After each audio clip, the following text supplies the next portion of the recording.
Are we live? Are we loud live? And in color in this bitch? What's going on, Yaya? I see you in the stream, honey. Got your VIP seat. Hello, CTV. My second born son, as usual, black woman took care of it for Biden. Whoop, whoop. But after today, the gloves are off. Notice is hereby given to white America. Oh my good. You know what? We're going to open this conversation tonight, Yaya. We're getting the guy's perspective, on what's been going on politically, because things are tense right now. And I didn't even mean to have my show. To have my freaking show with all these shenanigans going on. Now, let me make sure my stream is acting right, because I'm getting some delay up in this piece. Everybody using the goddamn Wi-Fi to tune in to CNN, at the Fox News, NFL, ESPN, the Animal Channel, to see what the hell is going on and who the hell is going to be the next fake-ass free leader, or a leader of the fake-ass free world, might I say. Well, let me make sure my shit is working, honey. There's a lot going on. Let me pull up my phone, because my computer acting stupid. Let me get my stream together, you guys, and then we're going to be getting into it, honey. If you guys don't know, this is just a segment on my platform that I created, and it's just for raw-ass conversation. This isn't a show that's particularly about depth or deepness, but it's really like an anecdotal show that focuses more on our personal experiences and our personal truths. And we know how antiquated sometimes our own personal truths can be, right? However, that's what the canceled show is all about, okay? It's not about what's in the best interest of the collective. It's not about a more general thought. It's more focused on just the way you fucking feel about your life, the things you think, the things you live, the things you experience, and kind of creating a man cave or just an intimate space of pillow talk, but having that pillow talk with the general public, if that makes any goddamn sense. What's going on, KC? Before we get into this, I want you guys to thumbs up this video. Obviously, share out the stream. I also want you guys to subscribe if you have not. Check the notification bell so that you can keep up with all of my latest uploads, okay? And I want to say thank you to all of my donators. You guys are just fucking amazing. I don't have to say it again and again and again and again, but I know a lot of you guys are still donating because of the accident that I was in a while ago, and I got some insurance shit going on, okay? So you guys have just been financially contributing to the cause, and I really, really appreciate that, because you guys didn't have to. I didn't ask you guys to do it, and you're just doing it out of the kindness of your heart. God bless you and your family and your friends, and make America black again, okay? We're going to be asking for God to make America a nigga again. That's what I'm going to need. What's going on, Unknown 20? And hello, JC. Now, I'm going to introduce some familiar faces for those of you who have been long-time subscribers. You guys already know who the fuck this guy is. Cristiano. He came through with the come-through on our conversation around, do black men hate black women? Hello, Mr. Christian. What up, what up, what up? He's rolling up. He's transcending. He's activating the sixth sense, okay? He's definitely come to be canceled today. So you guys are not opposed to dragging his ass in the comment section, okay? Do what you gotta do. I get it. He gets it, okay? So you guys can let have. How are you feeling today, Cristiano? I feel good. About to get high as a kite. You know what? High as a kite. The right way. Let's just keep on. What kind of goddamn plant is that behind you? Is that a marijuana plant? This? Yeah. It's just a painting. I think it's just a stencil of like a fern. I think it's just You know, I didn't know whether how much of a cannabis connoisseur you are, and if you like to decorate the home with. Oh no, I think that's so fucking tacky. Oh, okay. Jesus Christ. I mean, Dollar don't get me General. wrong, I love this shit, but I'm not about to dress up the whole house. Dollar General, get the hell off the walls. Family Dollar, get the hell off the walls. I'm gonna have to help you get some real artwork up there, okay? I like my art. Yeah, that ain't it. Our next motherfucking guest, you guys know him from the grapevine. He is the token gaslighter, okay? He definitely marches to the beat of his own drums. He never gives a good goddamn whether you guys agree or not. He's going to be true to himself. And sometimes he's also uselessly sexy. What's going on, BOLARIN? How you doing? How y'all doing? I'm happy to be here. Always happy. You know. Should be happy to be here, especially since you are responsible for why we're 4 hours late. Me? Yeah. Oh, you mean, wait, me?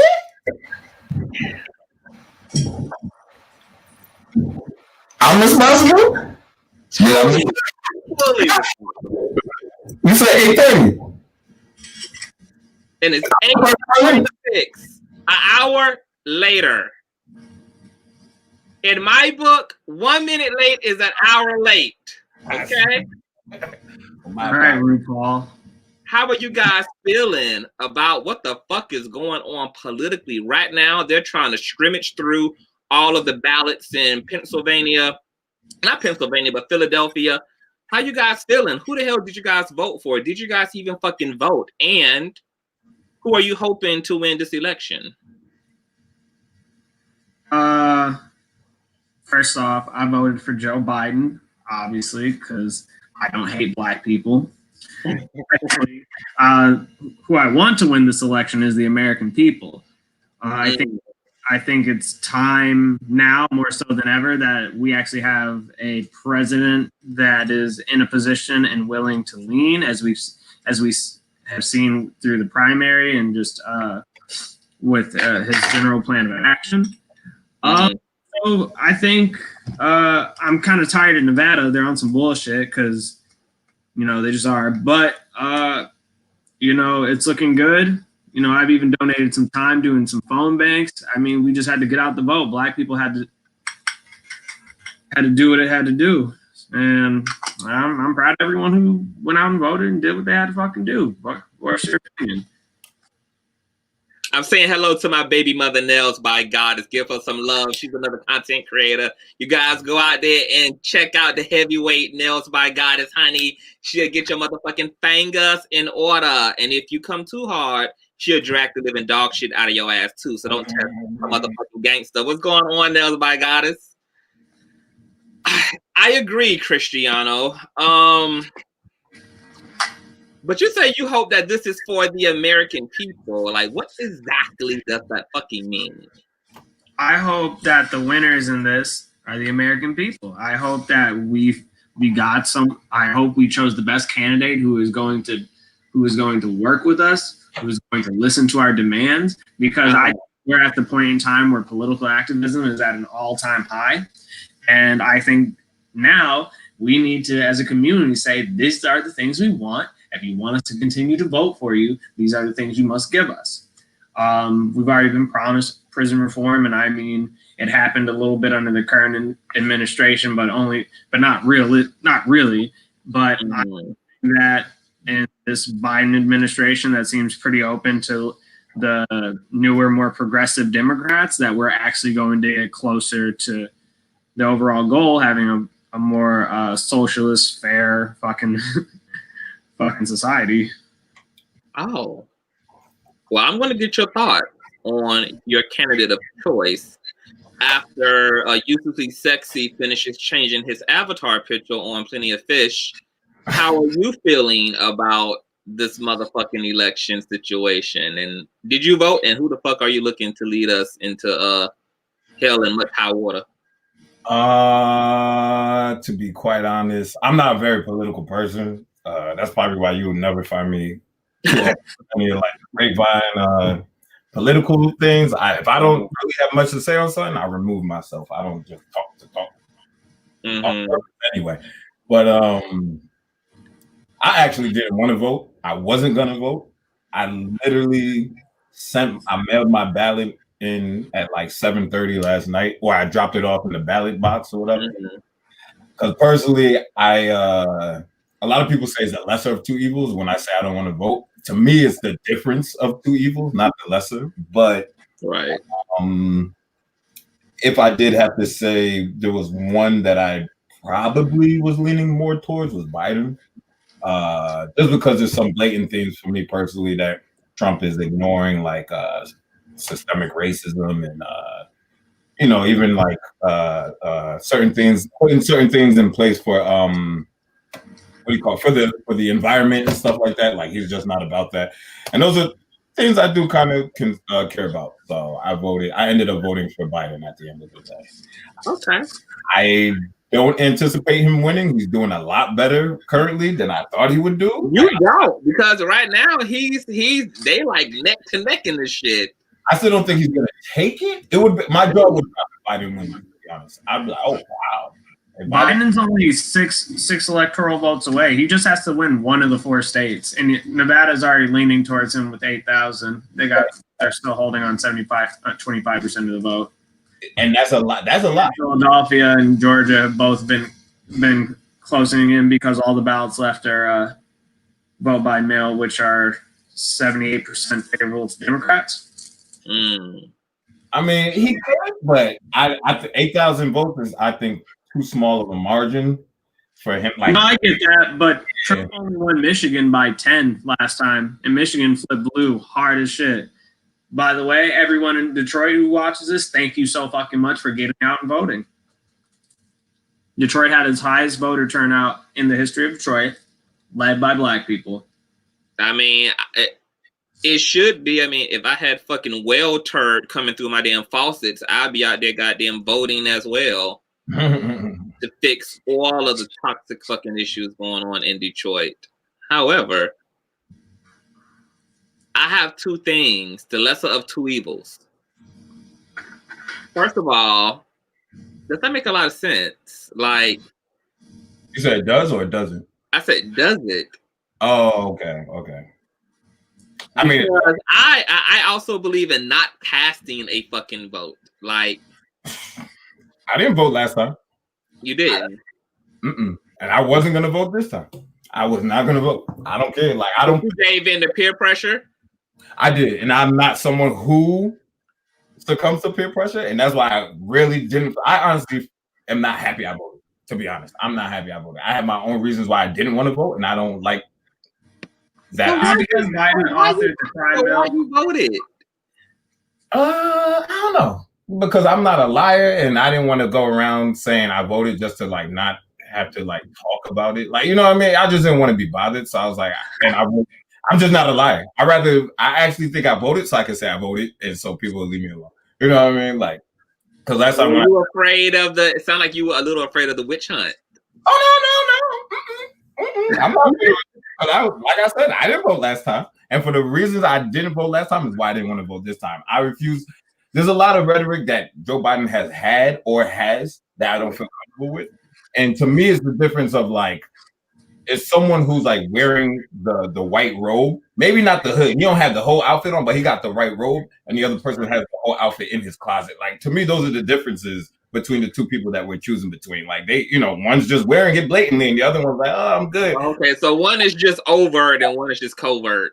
Exactly. That's how I feel, It's like, but what about the power? But what about the power in like not voting? Because then none of the blood is on your hands. Like, whatever happens, hey. And that's my argument, and that's why I feel. Yeah. WMS, you get it. If you didn't vote, you have no say. Like, what? I'm still an American. Like, that's the stupidest thing, because by that, when people say that if you didn't vote and you shouldn't say anything, that means that someone who voted for Harambe back in 2016, the freaking gorilla that had like 20,000 write-in votes, they have more of a say just because they went and voted than I do. Well, I mean, technically that's true. I mean, when it comes down to it, you pick your elected officials, and if you don't voice your opinion in that pick, you can't really complain about the outcome. That's not. I don't believe that. Well, you didn't do your part to change the outcome. I mean, you can complain, but just know it falls on deaf ears, because you're also a part of the problem of why it's not changing, because you're not making sure. Because honestly, if we didn't all band together because of George Floyd and all that shit, Trump would have got elected again. We as a society said, no, this is it, no more. So we made the choice to actively go to fight for someone else. And no, I'm not saying Joe Biden's the best candidate in the fucking world. However, I would rather take Joe Biden's transitional period into what will be a more progressive candidate, because as you can see, the Democratic Party, younger Democratic voters are more and more progressive, as are the representatives that are getting into office. Like if you look at Warren, the Fab Four, if you really come down to it, it's slowly changing. And if you want that world with free healthcare, cheaper medicine, fucking and shit like that, yeah, we got to put in our voice in to help elect those people. I mean, donate your money, donate some fucking time. But otherwise, okay, but see, that. But that's exactly my point. Like, I don't believe in that whole if you don't fucking participate in this Illuminati. Okay, no, I know what you're saying. Not participating is also a statement of an opinion that you don't agree. However, if you're not going to do anything after that, like you're just going to be like, I don't agree with these parties. Okay, what do you agree with? Who's someone you could represent you? I'm gonna let y'all talk. This is our other cast member calling in, so y'all hold it real quick. Like y'all just keep talking. But yeah, find someone who you do agree with, or run for office yourself. I'm just saying, you can't not vote and just I need movement behind it and action behind that not voting to change the system to more favorably suit you. Otherwise, just not voting isn't enough. Gathering a coalition of people to not vote is a huge fucking statement, which says we're not going to vote for either of you candidates because things like that. But I agree. Mentality. I agree, but in another analogy, by saying that you don't really have a say, it's almost as if someone's like, oh, I have tofu burgers and I have vegan burgers here, something like that, whatever. And the person's like, well, I want a burger and I don't really care either one of both of that to me, I'm just not going to vote. That person still has a say because they know what they want, but what they want isn't available as a choice. So I still think that person has a say. They're clearly saying what they want. I don't want to choose what's available to me. And to me, it's the same thing. It's like, okay. I get that, but in that scenario, next time, in between that cookout and the next cookout, you're gonna make sure motherfuckers know you want a burger and get a bunch of people who also want burgers. You can't just say I don't want either of these burgers because you're not giving me anything to actually satisfy what you need. You're just saying I don't like these. I understand, but in a realistic perspective as well, and I agree with you. If you're not going to vote, what more? That's also the perfect world. So I get what you're saying. That's what I was going to say. That's in a perfect society where we're all just super patriotic and we really want to be. Exactly. The average person ain't going to do nothing more than that. I mean, the average person don't do more than the presidential vote. You know what I mean? That's true. I mean, that's true. Yeah, that's true. I mean, we didn't really flip anything to the midterms because we just knew we had to. And I mean, honestly, black people came through on that shit again. Man, we're amazing. Look, see. I have to be honest. I can't stand the rhetoric of if you don't vote, you don't get a say so. My personal attitude is as long as I take a shit in a country that I pay taxes into, I have a say so over every goddamn thing, even if and you know how you get that say by voicing your opinion in a fucking vote. I know, because my issue is voting is not the only way to contribute to this country and to participate in making this country a better place. And I understand what you're saying, but you also have to have action behind your not voting. But that's what I'm talking about. But that's what I'm talking about. There's plenty of people taking action that's building at grassroots levels, who are building up and contributing to their communities, who are becoming entrepreneurs and giving jobs to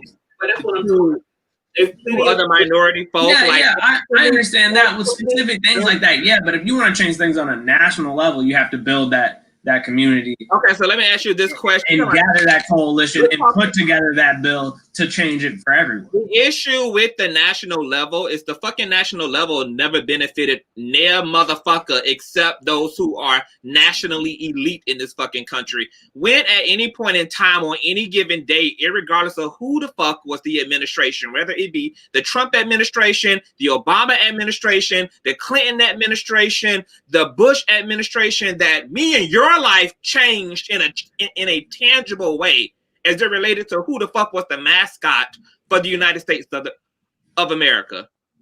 Like when did me and your life change as it relates to who was the president of the United States of America? We got the Clean Air and Water Act. We got all the regulations on the auto industry. So we have Clean Water and Air Act. Cleaner. So I mean, that had to happen. That's a national thing we all fucking wanted. We all said, hey, this pollution is trash, and we all got together and said no more. And even now, the newest hopefully the newest president-elect even has even more extreme, more liberal. You're talking about the Clinton, but Clinton, you spoke about a program that benefits everyone, including the fucking president. Like, who the fuck doesn't need clean air and clean water? And also, like, Flint, Michigan does not benefit for that fucking program. Like, they're still dealing with unclean water, unclean air. They're still dealing with fucking mercury in their systems. Their children are coming out fucking deformed. Their babies have all type of fucking health conditions. So that's what I mean by, like, just because they like throw these little isolated resources out to us that maybe benefit only some of us, just like we're talking about the Clean Air, Clean Water Act, and then you got certain parts of this country that look like what about all the tax breaks? What about all the tax breaks we give to farmers? That helps only a small community. The tax break. I'm just saying, like, I get what you're saying, but I don't agree. I respectfully disagree. No, I disrespectfully disagree. Don't mean nothing to me. How much weed I'm smoking, I don't give a fuck. This motherfucker down here didn't even vote last year. They didn't even vote 4 years ago because nothing changed for him, irregardless of who the fuck was in office. He was still going to have to wipe his own ass, pay his own bills. He was still going to have to do what he needed to do to make sure that he got from point A to B. Here's what I'm going to tell you. If you really want shit to benefit you on a more personal level, you find people who agree with you. Y'all get together. Y'all write some shit up. You could probably find a candidate who would also write some shit up, and you get it passed. Like, you know, like Europe didn't become because one motherfucker didn't vote. It's because a coalition of people said no. That's how revolutions start. Okay, but that's my whole fucking attitude. But that's my point exactly. Aren't you doing that now though? You have a network of people right now in front of you. My point. But that's that my point. Agree with your views that you can exactly. Y'all push this voting shit, and if it's a real system, nobody even is determining the outcome except what the majority holds true in their hearts. So it doesn't even matter if I vote or not, if the majority of motherfuckers stand on the opposite end of the fucking choice. Well, isn't that how it should work? Shouldn't society benefit the majority? I mean, it's not like it's good for sure. Not like it's crushing the minority in this circumstance, but I mean, yeah, I guess move to Europe. I don't know what to tell you. It's great. Air's nice. No trucks. The air is nice. We got the same fucking air we had since 1991. I don't know. You ever been over here? We got the same air. The same air. You said what? I'm just saying. You go to Europe. Let me know. And you're talking about, and how fucking dare you talk about clean air, and you sitting here puffing it the fuck up. You're sitting here fumigating the whole fucking house, talking about clean fucking air, and you sitting here clogging the shit. Okay, so let me tell you something. I got the nerve to be talking about to make sure that marijuana was legal. and that benefits me personally on a daily level. And that was a coalition of people who like to smoke. So I mean, it's legal in Michigan, it's legal in California. We did it. It's guess what? Nevada, Arizona, everybody's token up. This is a movement. We made this. You know, white people don't want to smoke this. White people want to do everything that black people do. Don't get it twisted. The motherfuckers are culture vulturing it up right now. They wearing a hat backwards like BOLARIN got on. They puff giving like you're right doing. So we're talking about relationships. I just didn't want to get lost because I know sometimes you can get lost in the sauce, as Gucci Man once said. Well, we are here to get a little lost. And hello to everybody coming into the chat. And we're also waiting on Spirit. He's having some technical difficulties getting the fuck up in here. But before we move along, because I do want to get into our main topic of discussion. Hey, what's going on, Chupacabra Dogs? You know what? My life has been so synchronistic. I just want to add this part. Because I was just thinking about Chupra, Capra today. I said, what the fuck is my mod? I have not seen her in forever. And God forbid she shows up tonight. And literally, everybody who has been crossing my mind over the past week have just been popping up. Like, I've been thinking about my ex. Not like in no way of substance. Like, I wonder if God finally killed him. But then, like, he sent me a Cash App request for $20 today. And I was like, oh, this motherfucker is still kicking. Hallelujah, amen. So that type of synchronistic shit been happening all motherfucking month long. Now, before we get off the subject, I just want y'all's interpretation of this. Biden, back in 1977, and I quote, Biden said integrating black students would turn schools into a jungle, a racial jungle. He says, I don't want my children to grow up in a jungle, a racial jungle. I'm going to ask you guys who are of a particular ethnicity, how does your soul translate that? What does that statement from a white man mean to you? If I may. So that's one of the quotes that I heard of. Mm-hmm. Unfortunately, I didn't do enough to investigate it more because things can easily be taken out of context. Although I'm being rational, but that's going to be pretty hard to really be taken out of context, you know. But if it is in fact true that he did actually say it, those are one of the reasons why I didn't feel comfortable voting for Biden as Trump. Is it more on a personal level for me? Because if I wasn't African American, would I be like looking at other policies to determine my candidate? Of course. But that is something for me personally that I just did not feel comfortable voting for, and I could not. Can people change? Absolutely. Is it easy? No. Changing is one of the hardest things I think for anybody to do, and oftentimes it takes something very dramatic or traumatic for them to actually change or even want to change. And you know, that's not the first time he says something like that. And that's actually one of the reasons I didn't vote last election, because I saw 13th Amendment, to be honest. And when I saw what Hillary was doing and campaigning for in the past, as far as like predators and all this, you know what I mean? I was like, I'm not voting for this woman who was like basically against me. So, you know, I don't feel comfortable. I didn't feel comfortable voting for Biden, but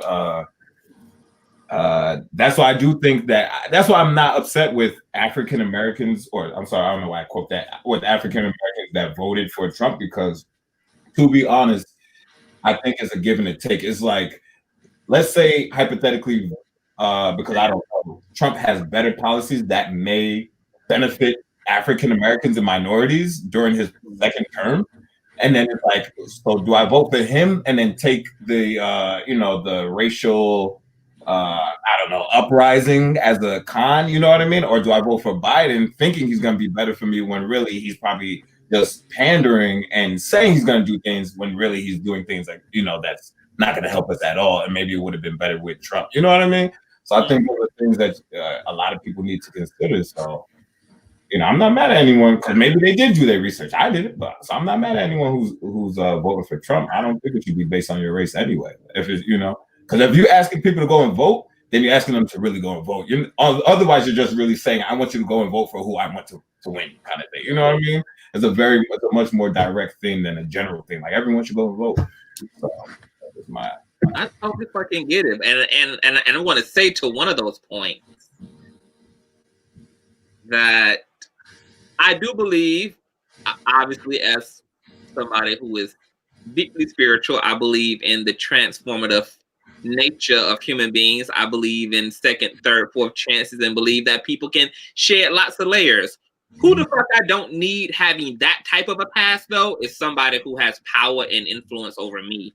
I don't prefer a leader having that type of a past. You want to be a regular citizen and be evolving from some racist, ancestral, sister fucking, goat cracker nigger hybrid person, perfectly fine. However, I don't need my president having a racist past no more than I need my president having a pedophilia's past or having a homophobic past. People can change, but I am not comfortable with people who have had that inside of them occupying positions of real power. That's kind of really scary, and I just don't want to risk it. I don't want to risk that level of leadership on somebody who has had that type of shit inside of them. I just don't.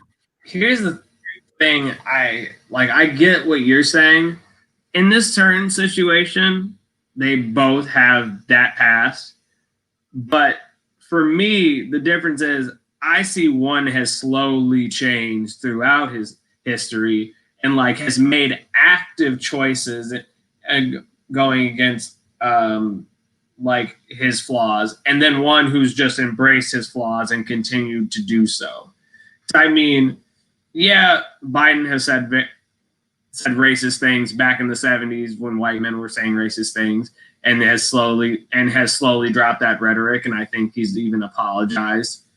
He hasn't dropped that rhetoric. He's still trying to tell black people what the fuck in fact makes them black. Like, vote for me, or you really can't be black. Like, if you don't sit your cracker ass down and keep black out of your fucking vernacular, you fucking senile, dementia-driven motherfucker. Like, I don't want to hear you saying shit or redefining or defining black anything, nigga. Like, have you forgot who the fuck you're not? Have you forgot who you're not? What you're not able to do is say that.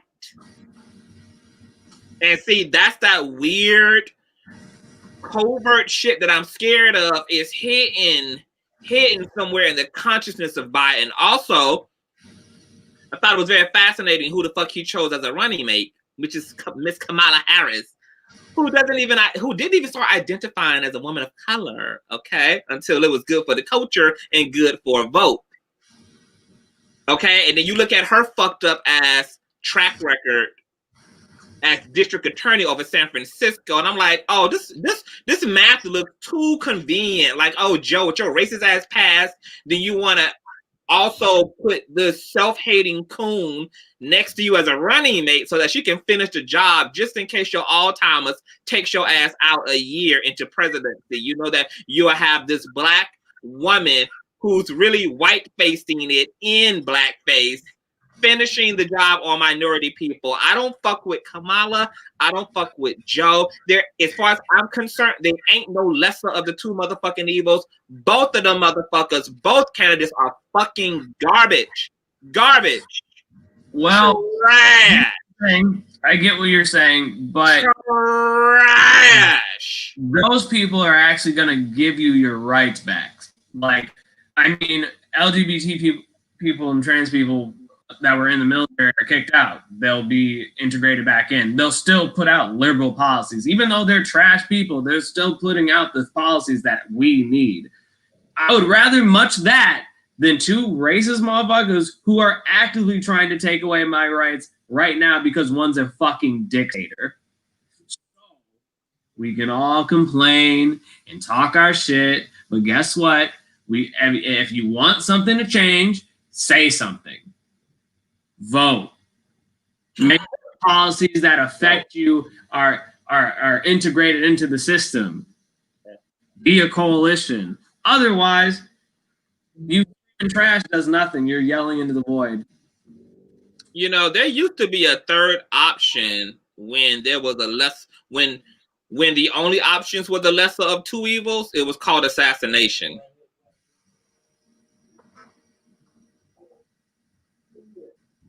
You want to talk about these relationships now? I do. Relationships, moving on. Shit or get off the pod. I don't know what you guys' experience of dating in the 21st century is. Obviously, dating has evolved thanks to technology and the creation of apps like Tinder and Jack and Plenty of Fish and Christian Mingle and only. BeMyFetish.com, all type of crazy shit. Okay. I'm sure as men who are out here dating and loving and not loving and breaking hearts and having your hearts broken, that you have been the person who has been pursued, and you've probably been the person who's done all of the fucking pursuing. So what do you guys think about, what has y'all's experience been of people who you might have thought were really cool, nice to get to know, and they were ready for something that you weren't maybe quite ready for? Like, what has been your experience of, have you interpreted that as pressure, as somebody forcing you? Because my issue here is that I don't like people who know what they want in relationships getting a bad rep as clingers or people who are moving too fast, when they're just more aware of what time they have and what time they don't have, what they want, what they don't want, and they're just ready to get to the bottom line of the goddamn bottom line, okay? Do you feel like how have you treated somebody who has pursued you, who you wasn't quite ready or quite sure you wanted to give a commitment to? Now, I know, BOLARIN, you are in an interesting position. I don't want to get into some of those positions, but first of all, have you been pursued before? Me? Yeah. What do you mean, big chocolate muscled man, bachelor? What the hell you mean, Maybe, but I think I'm so naive that I can't even really pinpoint a time that I have been, if I have been. But so I would reluctantly say yes. I've been pursued, possibly. Okay. So are you saying that you are kind of more of the pursuer, of the aggressor in the situation? Only because I'm a man, and that's in a role of a man, yeah. But and does that work for you? Like, are you okay with that role, or do you want women to also be more aggressive or more of the one doing the pursuing, or you don't mind, kind of? As long as if I'm being, I don't mind being the aggressive, as long as the person. Right now, by God, he don't sound sure at all, and I don't know why. I don't know why. Relationships are very, peculiar for me. Like I've had a quite an experience. Nothing crazy. It's just been a lot of the same stuff. But I don't know. I'm not an aggressive person. I don't like to make people feel uncomfortable. I don't want to be annoying and stuff like that. So I tend to just all the things you end up becoming anyway. Possibly, yeah. So I don't like to. It's very easy.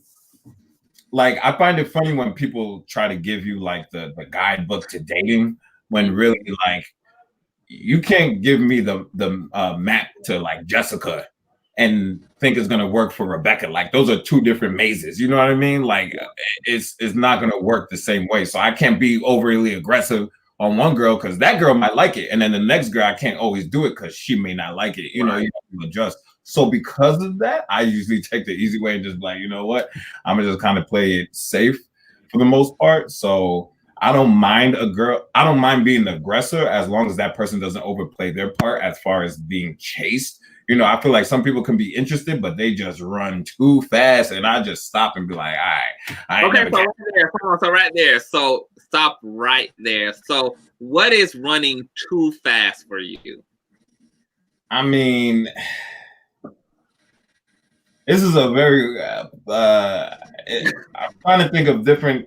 All right, so for instance, the last girl that I was dating, seriously, when I met her in person, and then I think I might have met her in like, I don't know, November or something like that. And, you know, we were kind of like text chatting and all this on Instagram. And she basically was like, I'm busy. She didn't have time to date me. So from November to March, we didn't go out until like March. You know what I mean? Like when we went on our first date after talking. So initially I would have thought she was BSing, but I gave her the benefit of the doubt. She said when she has time, she was working, she was going to school, she would, you know, she'll meet up, and she did. So, but if someone is basically saying that and it never happens, then I feel like you're just, you know what I mean? Even if we did go on one date and you just kept doing that, but you're interested, but you're like trying to play that game, then that's just, you're just doing too much. And I'm not that aggressive person. Like I'm gonna take a hint. To me, I'm gonna just take that as a hint, like you're not that interested, and I'm gonna stop the chase. I'm gonna end the chase right now. Okay. Hold that thought right there, because you just touched on something that I want us collectively to go into. Okay. But I'm gonna give Mr. Cristiano over here blaze the fuck up. Do you even know that you're human right now? I'm here. Okay, all right. So being the one who's doing the pursuing. Yeah. How has it, or maybe I will start off with being the one who's being chased. What have been the way you've interpreted people who were kind of aggressively pursuing you? Did you feel that I was aggressive or not? Like, or did you know deep down, like, I know I should? Well, back when I was more active in the dating scene, I would have been what you call a fuckboy. So when people were pursuing me, I thought it was funny. A lot of times or cute. It's kind of like a little game. Oh, that's cute. A game. Yeah. Interesting. I find it interesting. It's because I think I detach myself from the situation a little bit, and I kind of look at it from an outward perspective, like a viewer. It's kind of like, it's like watching like mating, like watching like go on Animal Planet, watch how animals do their mating rituals, their little dances and shit, and then watch other like people interact when they hit on each other. They have patterns. It's really cute. That's why when you see it, you're like, oh, that's funny. Oh. So, hold on. So you say like a game. So these people who end up pursuing you, were these people you met on dating apps? People you met at clubs? People you... When people pursue me, well, most of the time, a lot of pursuits. Okay, people will randomly hit me up on apps and just start hitting on me. Like I got this random ass like gay guy messaged me and asked me to sit on his face. I was just like, okay, well that's bold. That sounds like a good time as well. For some, I guess. How would you feel uselessly sexually if a gay guy hit you up and wanted you to have that shit happens to me all the time. I mean, to be honest, that's one of the ways I came up with my name Uselessly Sexy, is because there was more men probably hitting on me than women. And I had, you know, I'm a kind person, so I mean, I don't have I'm a kind person. So there was this one time I think the person knew me from Grapevine. That's how he found me on Instagram. And he was like, I find you attractive. I hope you're not offended by that. I'm not offended by someone finding me unugly. Like, that's fine with me. Right. I don't care. Yeah. Like, you know what I mean? But As soon as I said that, his next message was just his ass cheeks spread wide open on the bed. I was like, what? Like, yo, I kid you not. I don't know. The only person I ever so blocked fucking funny in my life. I was like, all right, I gotta block you there. So I mean, like, like you did too much. Why you had to block that man? Like, bro, you know how weird that is? You just like someone just messaged you like, hey, hi, how can I help you? And then just like their balls looking up. Exactly. That's what I was like. I know how I could be walking. I was walking through Target just trying to like get some shit, and I was wearing sandals, and this dude just comes up to me. He's like, "Man, you got really pretty feet. You know what shiatsu massage is?" I was like, "All right, motherfucker, I gotta go." It's 0 to 1,000. Like, you know, I'm gonna go. It was this old black dude. That is so sexist, because if a woman had to threw her goddamn pussy lips up there, she wouldn't have got blocked. If a woman went through her damn double D, she would have got blocked. She would have got blocked. No, here's my thing. It's just like the way that the way gay men do it is just too aggressive. You got like chill out, man. I know you. Why you like No. Because I can literally just be leaning, minding my own fucking business. People are honking, stopping me from doing what I need to do, stopping my day to interrupt me to tell me how good looking I am. I know I'm good looking. We both know I'm good looking. Don't fucking bother me. So this is what I would say to what you so what you said, about the if it was a woman, I probably wouldn't have blocked it. This is likely true, but it also an example to this is like, you know, and that's not sexist. I was preference sexist. If a girl or women, you would probably be a little irritated if you got. No, I'm not. See, yeah, that's the issue. Gay men have to put up with this from women all the time. We don't block. Yeah, so we don't block women. We don't cuss women out for hitting on us. We don't block women for hitting on us. I don't cuss anybody out. But okay, here's the thing. Are women just showing you their titties? Would you just be like, what? You'd be confused. You'd be like, why are you doing this? You just no, I'm not going to be confused, because I know that I'm the kind of man who attracts titties. So I expect people to throw themselves at me. So when they do, I'm not surprised that they're throwing themselves at me. It comes with the territory of being conscious TV. I make women want to pull their titties out. It happens. But this is my thing. There are women who get dick pics and they block men, and they're straight. You know what I mean? And it's the same thing though. Like if they got it from someone they wanted to see it, they wouldn't block them. So it's a want thing. You know, like if it was Chris Brown, I don't know, whoever someone is like real, like Idris Elba, so if he's over here sending it, you're not blocking him. You're like, damn girl, like you know what I mean? So it's the same thing. It's like it's something I don't want, and it was a little too forward. To be honest, I can recall a time. I don't.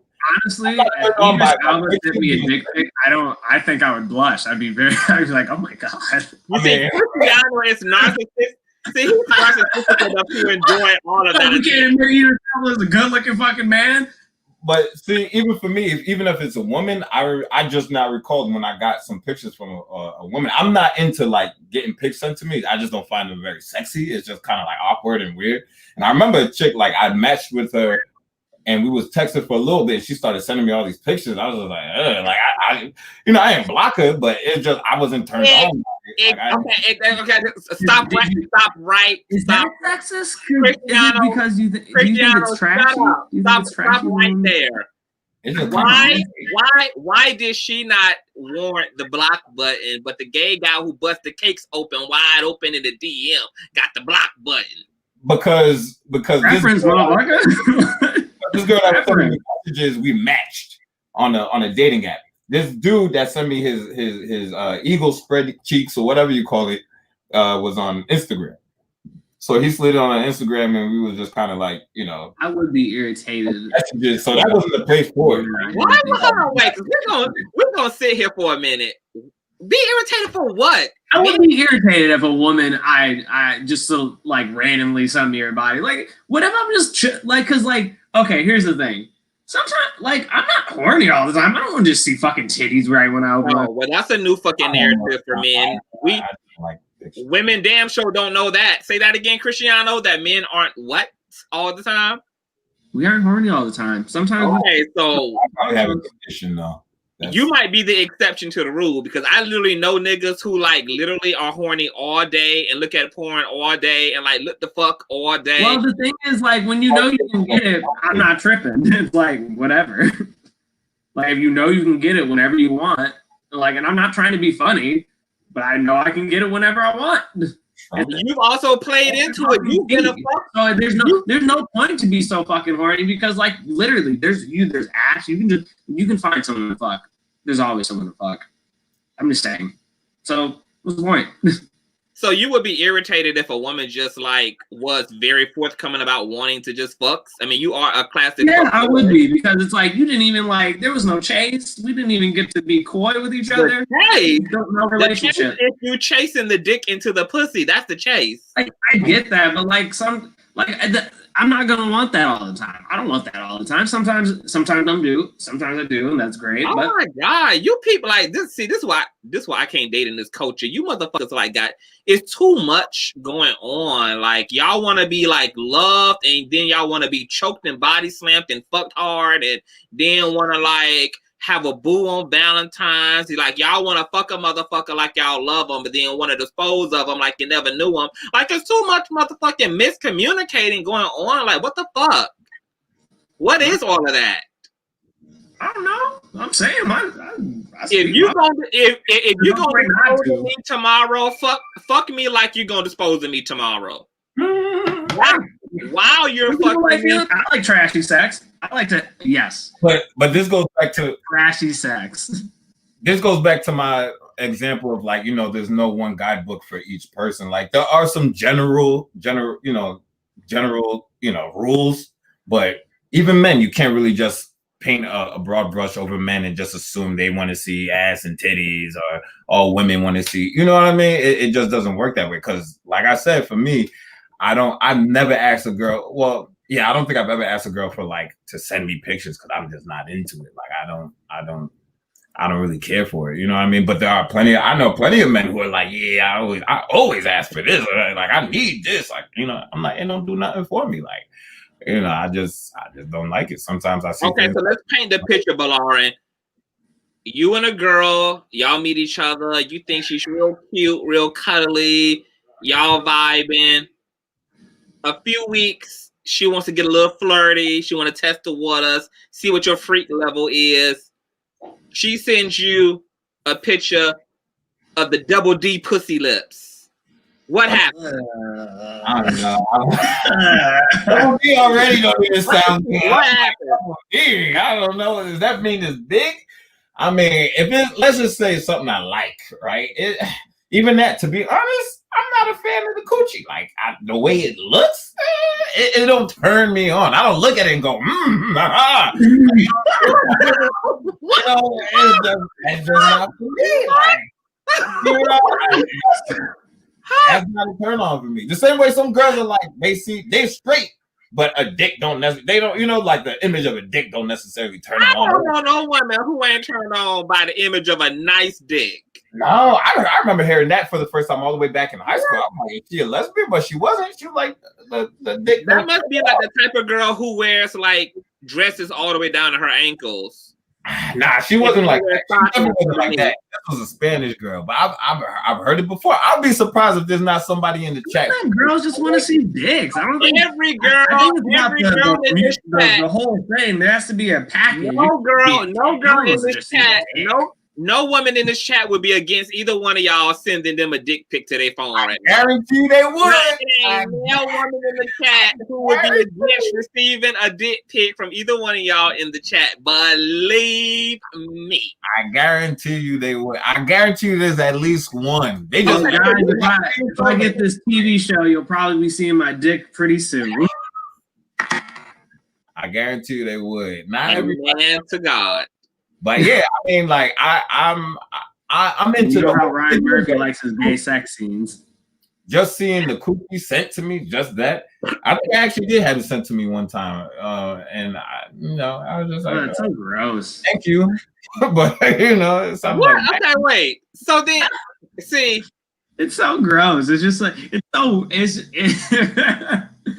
not a pretty thing to look at. It looked like the Predator without. But you know what?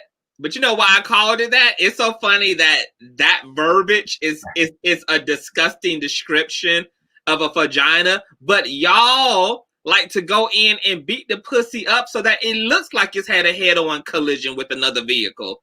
I don't have to look at it. Y'all go in to destroy the pussy. If I had to look at it, I think I would be turned off a lot more. So it's pretty to look at. I've never just looked at a vagina and was like, well, I need to get me some of that today. Hold on, so you guys have never looked at porn? You guys never but like, magazine? I think it's for the boobs and the butt. Like no one's like guys who watch like single girl porn are weird. I don't know. I don't get it. What? Hey, look. Someone said, and some kind of what? What? Dick can't do shit for An them. aesthetic I mean, can't do if shit it was just for the me. dick, dude, there creates no picture. You need the body attached to it. You need the V cut. I mean, yeah, but obviously you need the muscles attached to the dick. If you, I just showed you just like, is a dildo sexy to you? Like if I showed you a dildo, you just be like, no, but that's different. If it's a girl, that's what it is. No, if like, it's a girl, you just get a vagina pic. Cristiano. If it's a girl you're obviously communicating with, I don't want to just see your vagina. I want ass and titty. I need a picture. Like what body that vagina is attached to. If it's obviously someone you're communicating with. No, but like we're not thinking about that because seeing just a vagina is very jarring. Well, I don't know what kind of fucking generation of people that y'all live in, but this is like the age where people seeing ass pics, dick pics, titty pics. People are all in sending like vagina pics are weird. The whole nine. Any guy who asks for a vagina pic, girl, leave him. He's crazy. He'll hurt you. He's not crazy. Unless your only objective is you literally just only want to see your vagina. Run. Yeah, I'm not a fan of it. Okay, the body, but not the vagina. Like to me, it's almost like Randy Jackson. That's gonna be enough for me, dog. I'm not into feet, you know what I mean? But people are into feet. That's how I see it, you know. So what are you into? Like you are living up to the uselessly in your name, sexy. Like what the fuck are you into? No, I'm into the whole person. I'm into the body, of course. Like just not the vagina alone. You know, if you said personality, I was gonna laugh. And nah. I mean, that's a part of it. For if you just like only personality, I'm like, yeah, that would be a lie. That would be a lie. Like, of course, you know I'm sorry, I'm fucking high as shit. I'm just oh my gosh, I forgot the adjective, but the mental is important, of course, but nah, you know, it's just the body, it's the whole package, is everything that I'm into. But Lauren, you're gonna find a really good girl one day. I'm tired. I'm exhausted. So you said the whole package, so that's don't worry about it. It's coming, man. She gonna clear it up. Like clear it up. Wait it out. I need you to clear it up, usually sexy. So are you saying that if you meet a girl, y'all kicking it, y'all cool, and she sends a full body picture, that you're okay with that? You just don't want an isolated pic of like her titty, or an isolated pic of her pussy, or an isolated pic of her ass? More so, I mean, I still don't care for pictures in general. But if it's like super artsy, I guess I want to see. I don't know, just to be looking mad. Really, like put a good filter on it, took the angle. She's like, I don't know. Maybe I've never spoke to. Actually, there's a pretty artsy aspect. I'm just like, I want it on my wall. Yeah, I mean, I've never really met anyone the way. I guess. Damn, send me pictures, but I don't know. For the most part, it just seems. Oh, if you check my Instagram, I have a very beautiful, well-painted nude of me on there. You can't see anything, but it's pretty salacious. I just like it's very like White Adam in the Garden of Eden. Oh, you saw it? Yeah. I'll do that. I'm a gay guy. Of course, I saw it. My girl drew that. Oh, really? Yeah. Unsolicited pic is a turn off. Someone else. I feel like I could send that to anybody, and they'd be like, "Oh."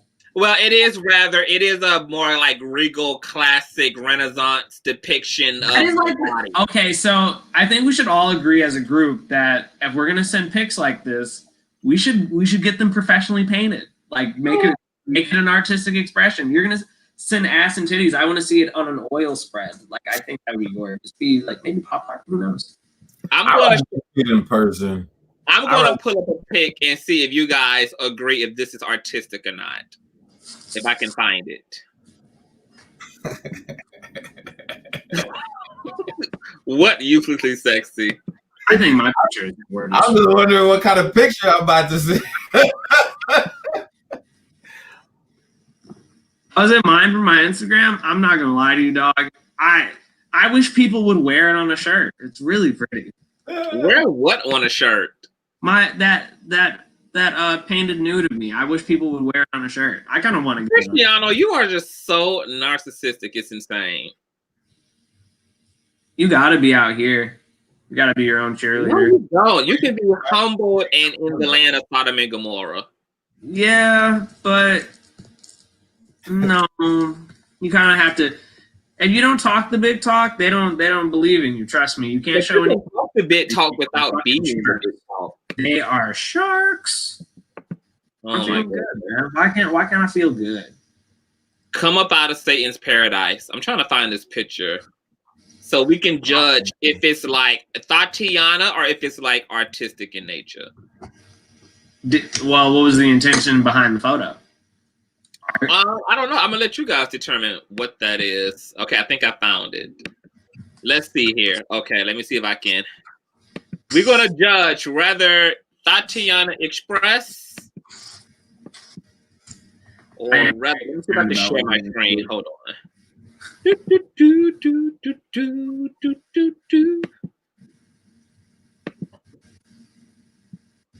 me make sure this is all I got pulled up. Okay. Orange juice. Tatiana or artistic?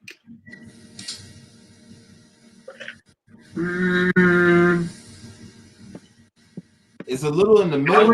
It's a little bit in the middle. I was gonna say that. Like I could see it being body, but I see a little expression in it. So I'm like, it's like it's barely art. It's like barely art. You're like it's you're on the very thin edge of just being like a lazy nude taker. Just look. Our only reason I'm leaning more towards art is because you have the leg covering the majority of your body. You're not doing too much.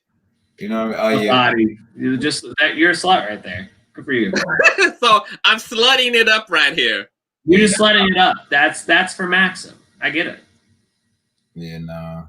Okay, so the first one is the first one is in the middle. This one is Tatiana busting it open. Yeah, you're a hoe for that one. Okay, all right. I was trying to achieve hoe in that one. I try to tread lightly with mine. Mine was really good. You guys missed out. Really great painting. It's gorgeous. Let me pull up this picture. I'm going to pull up Cristiano's picture. It's really pretty. I'm not trying to brag. He obviously just wants y'all to see this goddamn cheap ass of him. Maybe put it on t-shirts. If you get it printed out, please show me. I would love to see it. I would rather you put me on a goddamn t-shirt. You know what? I would. You know what I would? I would like take that thotty picture of you and I would edit the fuck out of it and I would wear that on a t-shirt. Edit it to look like what? This is. I think I would put like some filters on it and some like cool words and like it would just be like super like new. That'd be dope. I agree. That'd be dope. And maybe it would just say thought bitch. Like. So talk to the people about this image since you wanted them to see it so bad. Okay, everyone. So one day I was super high and this girl I was seeing who's now my girlfriend, I asked her to draw me like one of her French hoes instead of French girls, and she did, and that's what we got. If someone wants to, print that out, put it in their house, please take a picture, please send it to me. I need to see it. Yeah, that's pretty much it. Now, is the size of the plant hiding your private indicative of the size of your private, or? No, Tell us about the metric. Oh no, Give us some measurements here. That plant's not real. That's not part of the drawing. The drawing is actually me, but I added a filter and like 3 layers onto it, so you couldn't just see my thing. So this is giving me like the Book of Genesis, the first biracial prototype of God. Tease. I want it to be more like Michelangelo's David. That's what I'm going for. Oh, I can see You're right, that. Purple Level 77. Whole ass I mess. can see that in a ghetto kind of a way. Yeah, this is nice. I mean, I don't think that your nudes have anything on my nudes, but you know, this is it's in the ballpark. I mean, you could hang that in a public space. We couldn't put your nudes up in a public space. Oh no, you totally could hang mine up in a public space. I don't think I'd feel comfortable if I That's walked. something that you can hang up in your. I'd be like, huh. That's something that you can hang up in your living room. You can have it out for Thanksgiving, and people will admire the art. You know what? If I was rich enough, I could. People would be like, but see, my nudes are like high Illuminati artwork that they hang on their walls, not like the type of. Wow, that's not a little narcissistic, is it? Okay, all right. We might have to have a nude competition. We are not having a nude competition. You guys are not. You out here working out this goddamn body, and you need to put that shit in some Daisy Dukes and show the girl. Show the cheeks, Lauren. I'm a shy person, so I don't. But how the fuck are you? I don't. You know, you are like a enigma. Like you are literally like everything. Like every stereotype that would be expected is like the opposite. Like that is kind of like the description of me, kind of like, you know what I mean. But it's funny it works that way. But yeah, I don't. Some people have tried to take pictures or requested pictures, and I'm like, no way. Like I'm not I don't feel comfortable doing those things. I think I might have sent a picture twice in my life. Did you used to be fat? Were you ugly when you were younger? Because this seems like classic insecurities. Nope, he was born with the body. He was born chiseled. Oh, that makes no sense then. He woke up like that. Never fat. Nope, just.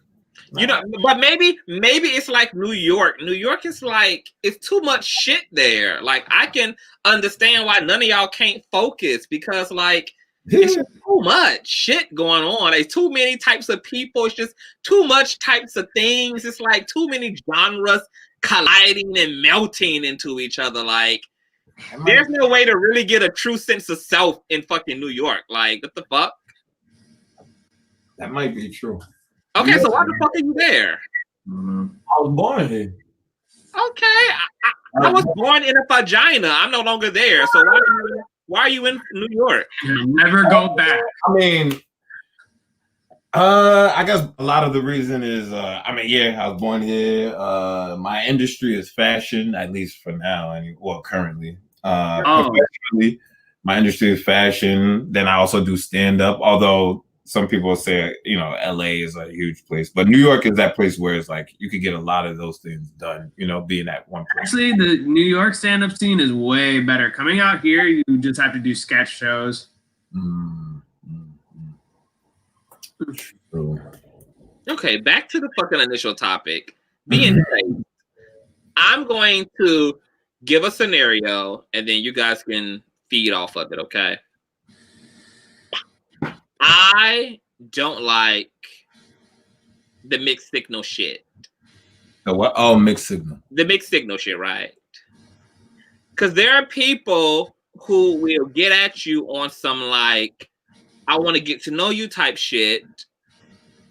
I want to get close to you type shit. But they really just want to be on some whole type shit with you. And then, like, if you take them at face value, right? And you're like, okay, you can be a fuck friend that can evolve into the love of my life because both of those chemistries seem to be there. But because your actual intention was to just bait the person with the getting to know you shit so you can get into the draws and shit, and the other person is still like really trying to get to know you and shit while letting you get in the draws and shit, and then that person makes their feelings known and say, I think this could go somewhere. And then you look at them like they're fucking crazy. Instead of pulling back and being like, you know what? There was a little bit of baiting going on here. Maybe I blurred some intentions together to get ultimately what I want with the draws. Women go through this all the time with you niggas. Gay men go through it a lot too with other men.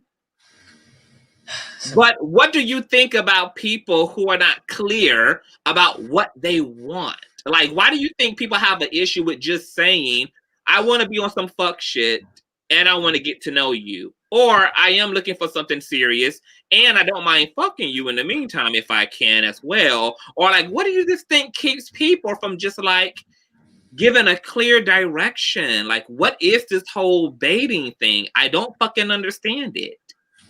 Why not? Like, you know what the fuck you want. I am not one of those people who believe that people don't know what they want. I believe people know exactly what the fuck they want. I think what people believe is that being honest won't get them what they want. So they embellish or maybe add shit that they don't have to add in order to get your attention instead of just getting what they want from you by just being straight up from the motherfucking gate up. Feedback. I mean, I'm someone who proclaims pretty often about how direct and how honest I usually am. And that being said, I also know how hard it can be to be honest and direct at sometimes, you know, especially when you're dealing with someone who you may be attracted to. Especially, I think, at least from my personal experience, I think one of the reasons people aren't so direct is because, you know, I've heard women say all the time, like, oh my gosh, if you want to have sex, just say so. But that is literally chasing that person away. For the most part, I believe 8 out of 10 women you tell that to, they're going to run the other way. They're not going to be like, oh, well, thank you for telling me you want to have sex. Let's have sex. No, they're going to be like, pew! And a lot of those men still want to have sex.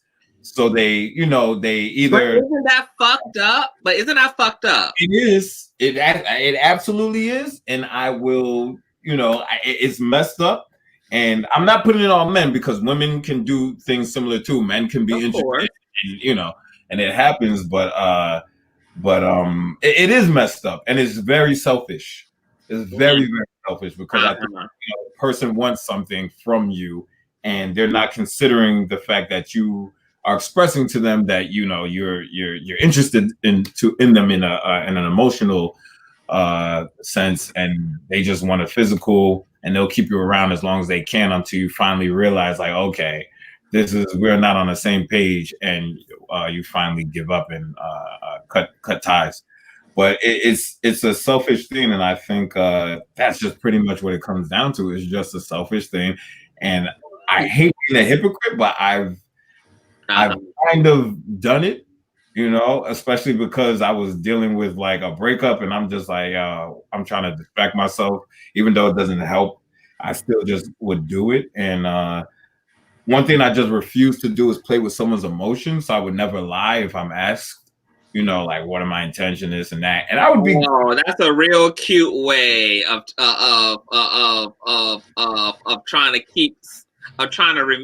trying to stay connected to some sense of virtue for yourself. If I'm asked, I won't lie. And like I said, I'm an honest person. I hate being a hypocrite because I think that's horrible, but I have done it, you know, and I would never lie. Okay, so what you mean you have done what made a girl led a girl on to believe that you wanted more than what you did and kind of got what you needed and kind of bounced on that ass?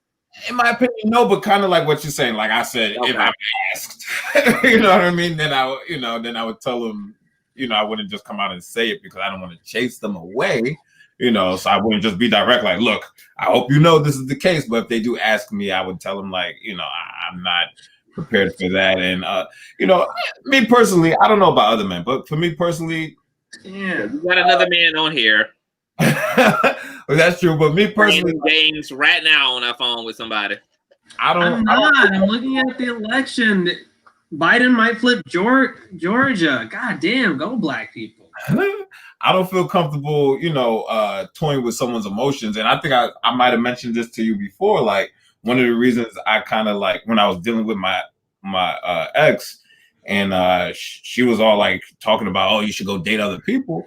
When this girl told me that she liked me, it weighed down on me very heavily. Like, I felt so bad because I knew how much I cared for my ex-girlfriend. And I have this girl who's telling me she likes me. And I'm just like, I felt like I was in a horrible situation. Like, because that's just something I don't want to do. I don't want to toy with anyone's emotions. I don't want to play with anyone, or hurt anyone the way I've felt like I've been hurt, So having that type of experience made me very empathetic towards people when it comes to just emotions and and feelings and stuff like that. So that really affected me when she told me that, and I had to just that led to me and my ex-girlfriend going back and forth through this conversation, like, yo, what's going on, because I can't keep dividing myself up into these like different amongst these different people, you know what I mean? Yeah. So but some people, obviously, I think either they're okay with it or they ignore it, and I think it hits them later on. But for me, I'm just not built for it. I'm not built to be like ripping and running with, all these women and stuff or different. That's people. Because BOLARIN, you are in touch with your divine feminine. You look like a man, but you built like a woman. Unfortunately, because sometimes I wish I was just a douchebag, man. I think they went, or fuckboys, what they call it. Excuse my language, but. Yeah, I think they went in the Cristiano. I see a lot of Cristiano doing their thing and getting a girl at the end. I'm over here showing up with flowers and stuff, and they getting thrown back in my face. I wish I was a douchebag, but whatever. Okay, so Cristiano, do you ever have any fucking convictions with playing with women's feelings like tampons? Man, I used to not. Oh, Jesus. But as I slowly matured, it dawned on me more and more how damaging it was for me and them. Mm-hmm. So now I would never do some shit like that, but back in the day, But honestly, a lot of the times I didn't really have to do that much. It wasn't like a super frequent occasion. Because usually I would just say want to fuck, and that would just be the end of it. Yeah, no, I usually don't have to fake it.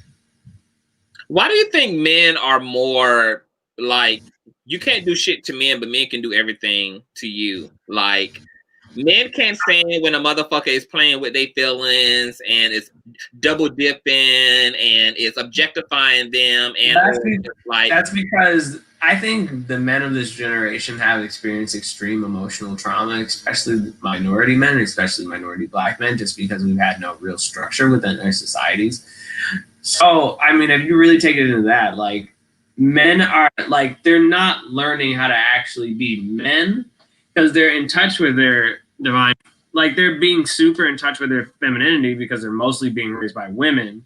However, because they're the expectation of men, they have to be men. Women are like stopping them from expressing those better emotions.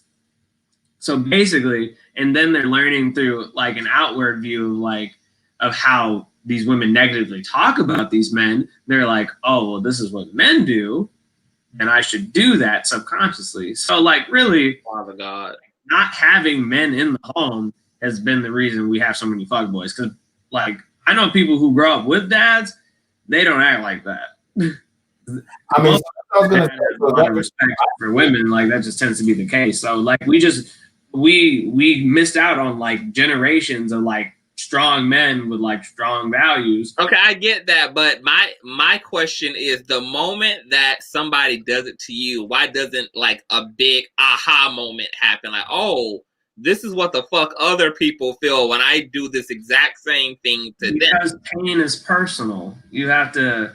It's not until you can detach yourself from your pain and look at it outwardly does it manifest that you do that to other people. Like, you have to go through great trauma to empathize with people. So when it's just like the pain of a breakup, that's not great trauma for some people. So you're saying that we need to basically like dismantle toxic ass masculinity and destroy patriarchy in order to give men a fair shot at developing in a healthy way with their masculinity and femininity, so they can have healthy emotional IQ, healthy emotional range, and also like be complete in their masculinity and leadershipness. But what does that look like? Like, does that mean honestly, I think that it's like for some niggas they just gotta really fall on the ass. For some people, they need to just have these talks. They need to have these open discussions. However, I have to get going. So it was great speaking with all of you. Namaste. Good luck. God bless America. And he comes here and gives us a half-ass high version of himself after showing up late on top of that. I wasn't late. And then I was in the chat by the time. Y'all motherfuckers made me wait. But I do have to go. Ciao. Okay, goodbye. Uselessly sexy, and then there was fucking too. How about that? This motherfucker just came here just to get high on screen. For the most part. Just came to show niggas how to fucking roll up. And then rolled the fuck out. Oh man. Where is the situation with? So how have you been processing your situation?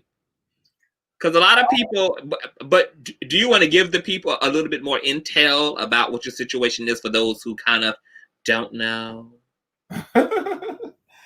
I guess I would love to try to keep it short because I know I like to rant, but so you know, I'm black man. So I'm 34 now. This girl is the first girlfriend I've ever had. I've been emotionally involved before. This is just the first relationship that I've ever actually really been in. You know, I don't count high school. To me, that just wasn't. So anyway, our relationship was seemingly great. You know, at least I thought. Then after we were dating for a little over, in total, we were dating for over a year, but we were official for just under a year. And then, for instance, September would have made a year. We broke up in October of like 2018 or something like that. And she basically analyzed some stuff and decided that she wanted to part ways. During that time, she did say some stuff like she felt like she was making a mistake, blah, blah, blah, blah. So I was like, why are you doing it? And I think one of the reasons was because she felt that we'd been together for a year and I never told her I loved her or something. That was one of the reasons she said. And then because you never told her that you loved her. Yeah. And one of the reasons I decided never to was because I was a little intimidated. I could have sworn when I asked her if she was ever been in love before, she said no. I was a little intimidated. I was like, what makes me feel like I'm gonna be that one dude? Like, you know what I mean? So being a man, I felt like it was the woman that was gonna be like all emotional and be like, oh, I love you. So I was waiting for that, kind of. You know, and I'm not saying there's no fault. I have no fault to play in this entire relationship. You're a man, BOLARIN. You're always. I just want to be that clear so it don't sound like I'm bashing the girl. So after I kind of like gave my last Hail Mary to try to tell her to like, let's, you know, I think we have something great. Why are we, you know, ending it? And then I did kind of finally tell her like, I do feel that way. I guess it was too late. She's, you know, and she decided to part ways. So I left her alone, seemingly, and ever since then, from then till now, although there might have been breaks of up to like a year almost, but from 2018 when we broke up till now, 2020, she would just come back, hit me up. Hey, what's up? What's going on? Hey, let's hang out. And we would start dating again. Then I'd be like, what's going on? And then she would get frustrated for my questions and we would stop talking again. Then another few months go by. So that just kept happening and happening. So then, mind you, she broke up with me. I never reached out to her once, I don't think. Why? Because if I told a girl how I feel about her and she decided to like part ways with me, then there's nothing left for me to do. Like, you know what I mean? To me, I gave it my all. Girls are crazy. If they push you away, that means like stalk me, harass me, make me take out a fucking restraining order on you. But I felt like I did all I could. I said all I could, short of actually getting a restraining order. Like, you know, if you're telling me you don't want me in your life and I'm over here showing over flowers and I'm pretty much pouring my heart out and begging you and you still say no, that's it. No, women are not impressed by words. Like they're very action oriented when it comes to men. So like they want a man to, yes, like make your proclamations, but you need to like be begging me and stalking me and like showing up like at 8 a.m. before I like clock into work, and then be there when I'm like clocking out of work, and then when I go to the gas station to like refill my tank, be there as well, and then when I get to the apartment, like be on the staircase, and then when I get home, like I need 27 emails, and then I need text messages, and then I need you calling, and like I really need you to be about that life, because see, once I bust the pussy open for you and hoard all of your goddamn children out of my goddamn vagina, I need to know that like you needed this pussy and you needed this heart. Like I need you to know that I need it, like that you needed this. That wasn't this kind of situation. Okay. That wasn't that kind of situation. We had a good relationship. It wasn't like she needed to know I needed her kind of thing. I threw my Hail Mary pass. I did show up at her door with a bunch of flowers, that big as life. You know, I did that. And at the end of the day, when she, you know, thought it over and still decided to say no, I felt that was it for me. Like there's nothing left for me to do and chase, you know, and then she would keep coming back. We would hang out. Then in 2018 of November, we started like, she came back again. She started hitting me up. Okay, so she was a repeat offender. She's a repeat offender. She started hitting me up. And, you know, by maybe like January, I want to say, of 2019, we started like dating again. You know, it became like we was dating again. So she was like, oh, every time I would come around, you would be putting pressure on me, asking me what's going on. And I told her, I said, to be fair, the fact that you broke up with me and you keep reaching out to me, I think that I'm very justified to be wondering what your intentions are. But I said, but I never thought to think that maybe I was putting too much pressure on you. I said, fine, I'll fall back. So then a few months go by and it's going great. Like we're having a great relationship. I'm working in the city because I used to work in Jersey. So she lived in the city. So I would, you know, it'd be like, oh, I'm gonna come over Sunday, go to work, leave Monday. I end up all the way till Thursday. Yeah, you know, unintentionally, but we just enjoy each other's time. That's just what was happening. So, you know, we ended up taking a trip to Louisiana in February. So now I came back, I got a new job, and you know, this was towards the end of February. And then that's like when Corona started happening. But I remember I told her a few times, like, you know, like she wanted to celebrate her half birthday or whatever, which I think is what the hell is that? What is the damn half birthday? 6 months away from her actual birth date. This girl, whatever. Okay, see. We celebrated it. Now I get it. She just want to celebrate. She want to go out. I'm like, whatever. And I told her, I said, I'm against this nonsense. But I told her the reason why I'm doing it is because I love you. She was like, okay.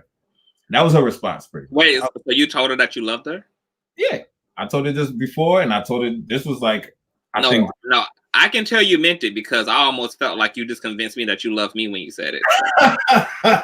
Continue. But that's what I told her. I said, the only reason I'm doing that nonsense because a half birthday is ridiculous. Whatever. So I told her that. Her response was okay. So then I think towards March, after we came back from the trip, and mind you, from like January all the way up to like March, things were great. Like we had a real good relationship. And then I thought it was better than when we were dating, which was already good, but I felt like what we went through kind of made it a little better. And then all of a sudden I noticed she started acting a little funny. Like she started like falling back. You know, it's been like about 6 months where we talking.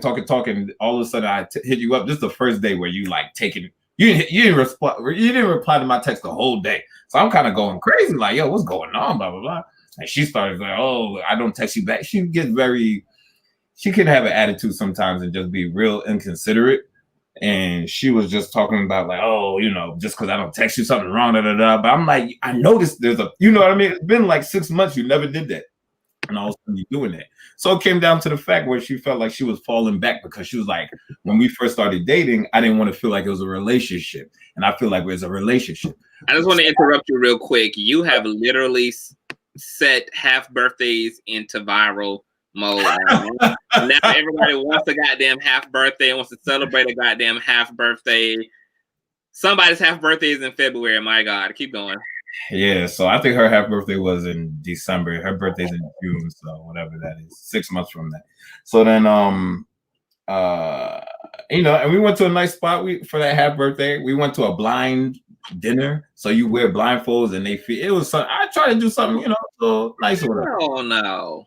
It was real nice, like you know. Half birthdays and eating dinner blindfolded. This bitch is freaky. Well, it was an experience. It was very interesting because you know you have to use all your senses when you're eating and whatever. So anyway, so she celebrates half birthday. She want to be in a half relationship. She wants half a man, half a love. This seems to be a woman who is definitely cutting her pie down the middle. God, yeah, pretty much. Because after we came back from that trip in Louisiana, which was also good, we had a good time. You know what I mean? Like it was a good trip.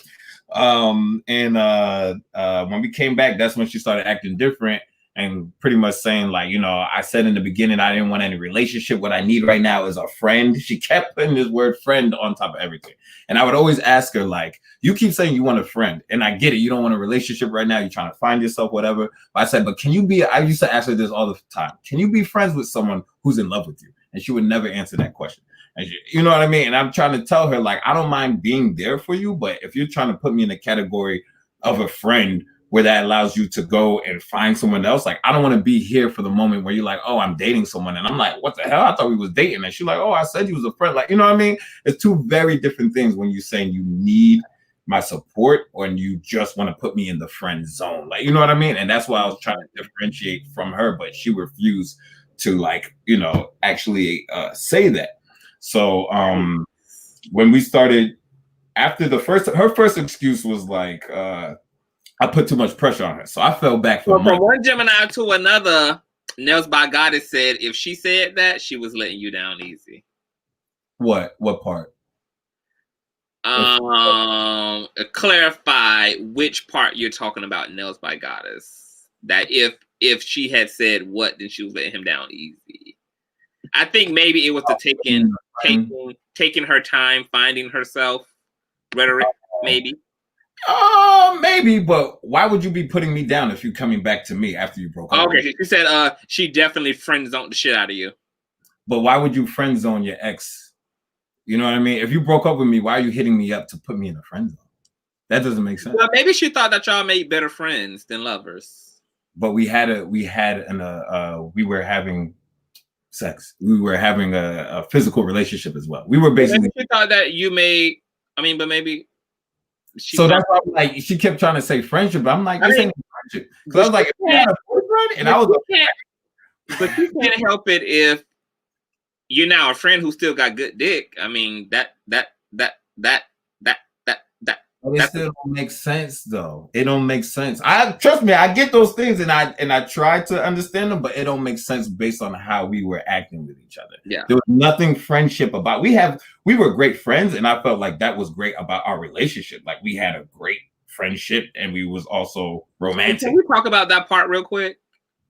Sure. I don't understand why people get shook about, like, for me, the most ideal thing in a connection that has the potential to be romantic is if there is also a friendship quality there, because I do feel like that's the foundation to like the longest and healthiest of like, but for a lot of people in this culture, that scares people. Like, if this feels too much like a friend, then I'm just like, I mean, and that's what was weird to me. But I mean, I later on discovered that when she was basically breaking up with me and I was struggling to tell her how I felt, she brings this up all the time. Like when it came down to the end and I asked you, I was basically asking you how you felt. And I basically said, like, I texted this whole long spiel of like how I'm there for her and how much I want to be there for her. And I was like, you're a really good friend to me or something. I remember writing like, I love you. And I bitched out essentially, and I deleted it. And I was like, you're a really good friend. And she said that was the nail in the coffin for her. Like, that's what made her make that first initial decision to break up with me. So, I guess that affected her in some type of way. But Gemini don't make sense, BOLARIN. I dated a Gemini earlier this year.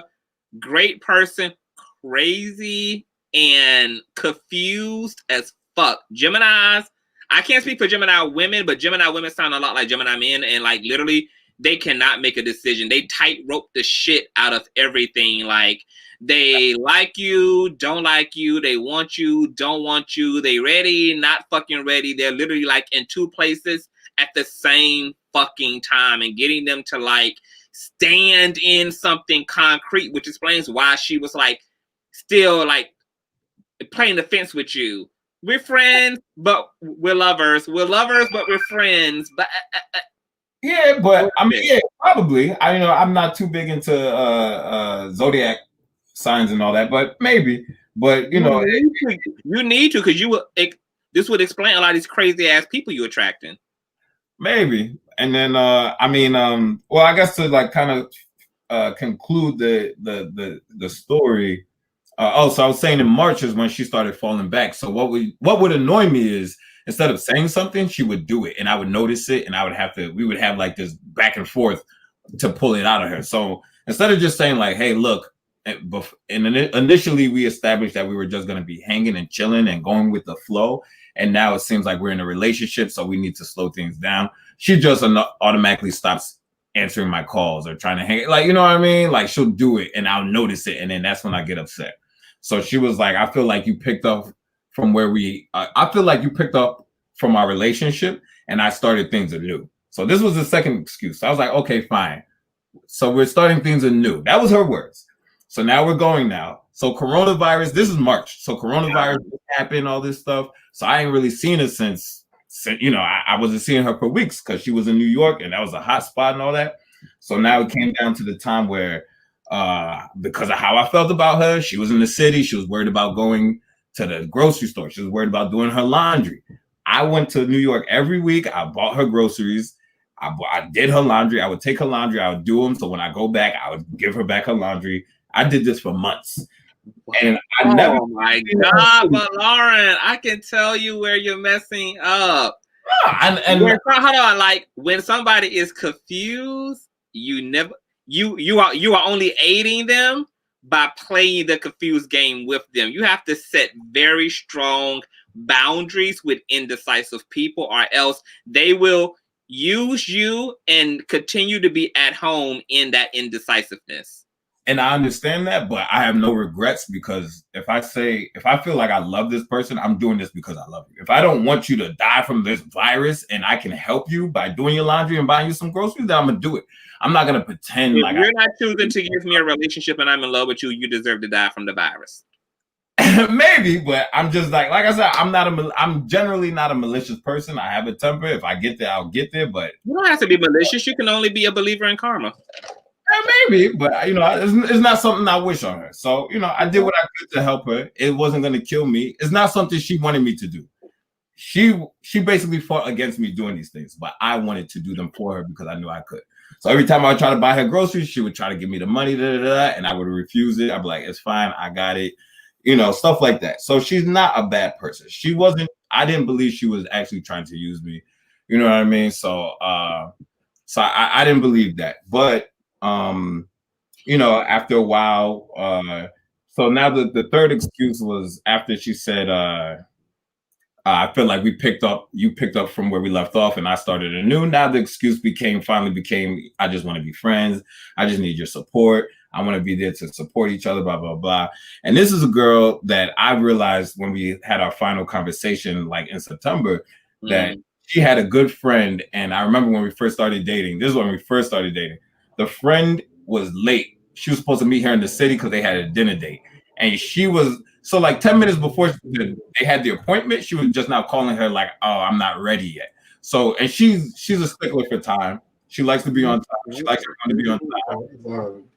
And she felt like she was being disrespected. And I'm being rudely interrupted. Sorry. But she felt like she was being disrespected by this friend, and because of that, she didn't. She basically cut that friend off, basically. So it was like, if that's one of your good friends you've known for years, and you cutting her off because she was late for a dinner appointment, then why are you spending so much time to be my friend if that's the case?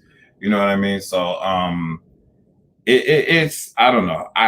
When I talk to some of my friends about it, it's kind of clear that I believe she does have some issues that she needs to work through, maybe, and I would prefer to be there to help work with her through those things that she is working through. But I mean, that's not my choice.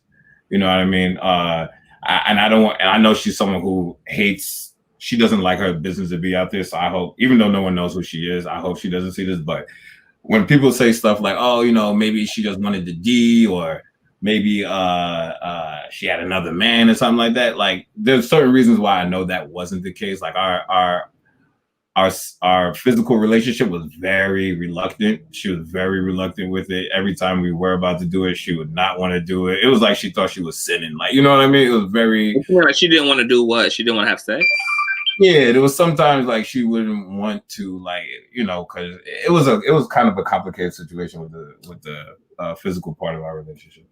But baby, you unfortunately fell in love with somebody who had a lot of fucking baggage, a lot of growing up to do, got a lot more living to do, and you happen to have intersected with her at a time where she was still downloading. Probably. Probably. I tell people, when I tell people this story, a lot of questions I get is, how old is she? Because some people think like, how old is she? She's like 2 years younger than me. She's like 33 or something like that, or 32 or something. She's 32? 32 is still like 21. Oh no, she's not 32. She's 33. She's 33. She's like a year younger. 33 is still 22. I'm 34. So I mean, I'm not much older than her. But I mean, so that's the situation, really. And then, so we haven't spoken since. I told you this last time that we talked about her, that she has a very active pain body. People who have an active pain body are like, they get blinded, like they get completely blinded, like by the light, because they come from a convoluted experience of love and affection. So she's used to like abuse on some level and mistreatment on some level, and like being challenged unnecessarily on some level, while also somewhat getting the attention of the person who she has affection from. And people who like live in that shit and normalize that shit, when they come into contact with somebody who just makes themselves available, like, I'm emotionally available for this, I'm physically available for this, like, it's almost like the easeability, that's not even a fucking word, but I just created it, okay? The easeability of the situation becomes a fucking turnoff, because they're used to like some dark bitchcraft shit being incorporated in their happiness. And it's fucked up when you find those, like when you happen to fall in love with a wounded ass person. My ex was wounded as fuck. He was the same way. Coming from a long life of trauma and abuse and negligence and blah, blah, blah, blah, blah. And so me just being easygoing was terrifying to him. It also caused him to be paranoid because he didn't have no reference for a ready-made lover. He only had a reference for people who had issues. He only had a reference for having to like beg for things that he should have naturally been afforded, like attention. affection. These are things that you should have to find yourself fighting for in a healthy relationship. But these people have been in unhealthy relationships. And so they either think you're too good to be true if you're too easygoing, or they feel unworthy of even the opportunity to be loved so easily because they don't even experience themselves easily. Yeah. While you're loving her, making it so easy to love her inside of herself. Oh, we have a cis hetero male coming into the motherfucking street. Nigga, what's going on? Nigga. Damn. What? Now, this is colored people time. This motherfucker is 1 hour and 44 minutes late and still frozen and don't got his shit together. The story of a black man's life. That's funny though. He said, "Damn!" Like he knew his stream was about. His internet was about. Correct. I'll see what happens, but nonetheless, what was I saying? Or do you want to respond? I forgot what the hell I was. BOLARIN. Oh yeah, you was basically saying you was basically overall talking about how people are used to that kind of like. Oh yeah, that pain body situation. Yeah. Which I think is true, you know. And someone else wrote they could be being facetious, but someone else did write, you know, she didn't really want you, she wanted the company, which could have been true, because you know, it could have definitely. No, I'm going to go out on a limb and say she wanted that. I think she they all know that we're the knight in shining armor. They all know. That's why they can't get enough of us. My ex just made contact with me again today because the pussy is just too hot and steaming. The love is just too red. You know, it's all just too good. They know, but their pain body and their wounds keep them running away because they know that if they accept your love, that they have to actually heal. Oh. And actually healing means that you have to go into that weird shit that you do and rectify it. That you got to go into those sensitive areas in your heart and your soul and rectify it. It also means that because to be in love is to trust, and to trust means to accept a consistent state of vulnerability. Something that people who are deeply wounded are very afraid of. I consider myself healthy and grounded, and I'm shook having to live a vulnerable life. I can only imagine how you feel being traumatized, having a pain body, coming from negative experiences, and then having to live in a vulnerable state. You can't do that unless you're grounded, and you will run from any type of vulnerability. So ideas around commitment scare people because they know they'll have to enter into vulnerability. Having to really open themselves up to the experience of you will make them fully vulnerable, and people will play them games to avoid their vulnerability. They let you in enough so that they still have a sense of control over themselves. They don't feel out of control. They don't feel completely not behind the wheel of the car, because people who are scared also need the control. The control keeps them from having to, once again, just be vulnerable and actually be led, be guided, working together with someone, trusting that someone is who they say they is, trusting that someone is who they're presenting themselves as. And I don't know what her past is. I know what my ex's past is. And I know that we probably all dealt with this in some way, shape, or form. But some of us have just done our work to overcome that shit, while some people are still locked into their fear. But even those wounded people still need love. So, of course, they still, like, pursue and make themselves available to it, but they half-ass it. Yeah. They half-ass the fucking love walk. And it can be annoying when you find yourself having feelings for someone. My whole thing, though, is you still love her? Yeah, I still do. Like, are you still interested? Like, are you like, if she was to come back around today, are you just gonna carry on? Carry on. You normally would with her? Like, you gonna wash her panties and shit? Nah, I think those days are over. You think those days are over? For the most part. I mean, like, one thing that my cousin told me that always stuck with me, like I would ask him things like, yo, should I do this? Or, you know, and he was like, yo, he would disagree with a lot of things I would do. But he said, at the end of the day, don't do anything that you're going to regret. Do only things that you're comfortable with. Yeah. And that helped me because I knew what I wanted to do, but there's nothing I ever did for her that I regret. There's nothing that I did. I'm like, why did I do that? Because I didn't do anything to get her or to keep her. You know what I mean? I did them because of how I felt. You know, so I don't, there's not one thing I did that I regret to this day. And I never threw anything in her face. And she tried to put that on me one time. I said, you know, damn well, I ain't never been like, we never had an argument. And I was like, yo, I can't believe I was doing your laundry. Like that, none of that, it doesn't even matter. Like, you know what I mean? Like when I do something, it's because of how I feel. Why are you going to change it up then? I mean, I don't expect her, based on the last conversation we had, we wasn't harsh or anything. I felt like I was always protecting her and not calling her out on her ish. Yep. And I feel like I finally did. But based on that last conversation, I don't expect to hear from her again. So well, how do you feel about that? Like, does that make you sad? Are you okay with the possibility of this kind of being y'all last chapter and y'all last go around? I mean, if it has to be, then that's, you know, that's what it has to be. You know, I wouldn't prefer that because of how I feel about her, you know, but I used to kind of contemplate like, damn, does this girl even love me? But I think I feel a little more confident that she does. You know what I mean? Like, yeah. I started thinking about stuff. Like, I don't know if you heard, like when I gave the story about how she cut off one of her friends because she was late to a dinner party, but yet she want to be my friend so bad. And I'm like, you going through all this stuff to keep me in your life, but you cutting off your friends, like nothing, like, you know what I mean? Like, yo, you lying to yourself if you say you don't feel a certain way about me. But you know, at the end of the day, too, if you're gonna lie, love you, BOLARIN, but every man that's ever been as gorgeous and buff and had good dick like you has been trifling.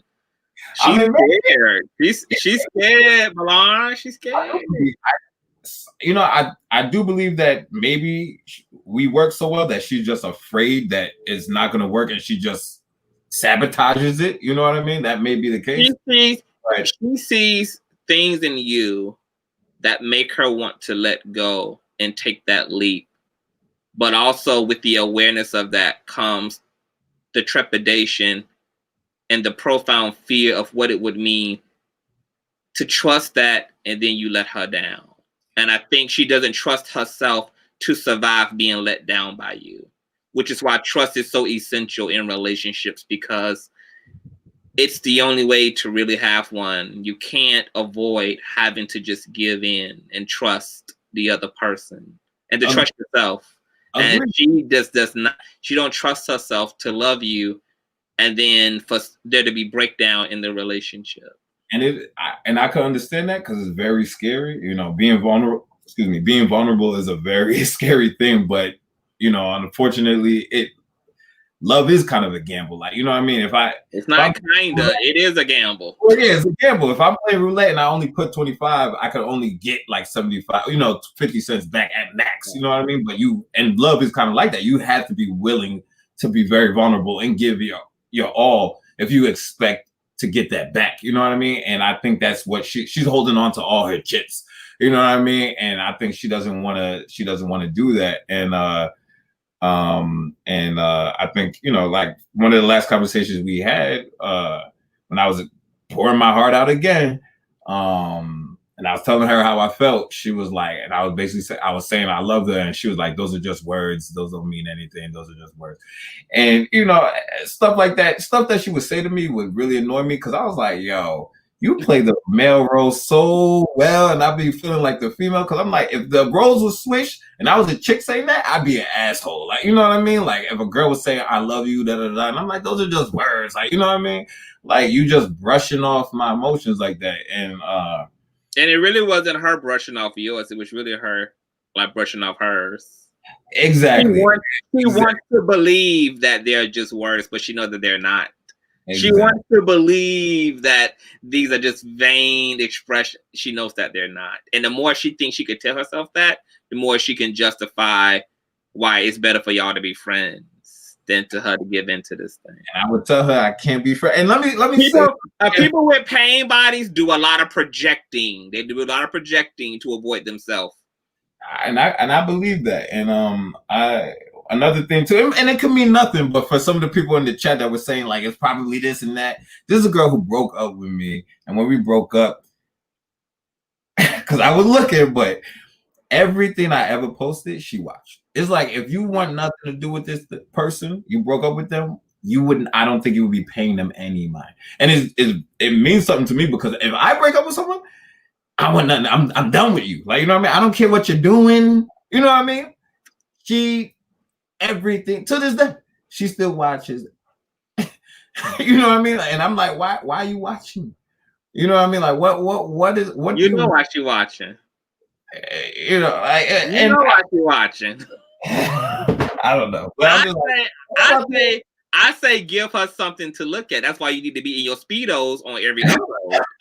Trust me, this crossed my mind, but I'm just like, I'm tired of putting energy into this and playing this game. And you know, and I remember when we had a little argument before we started like dating this most recent time, when we had an argument and she was like, oh, you keep putting pressure on me. And I'm like, and I told her like, yo, you broke up with me and you keep reaching out to me.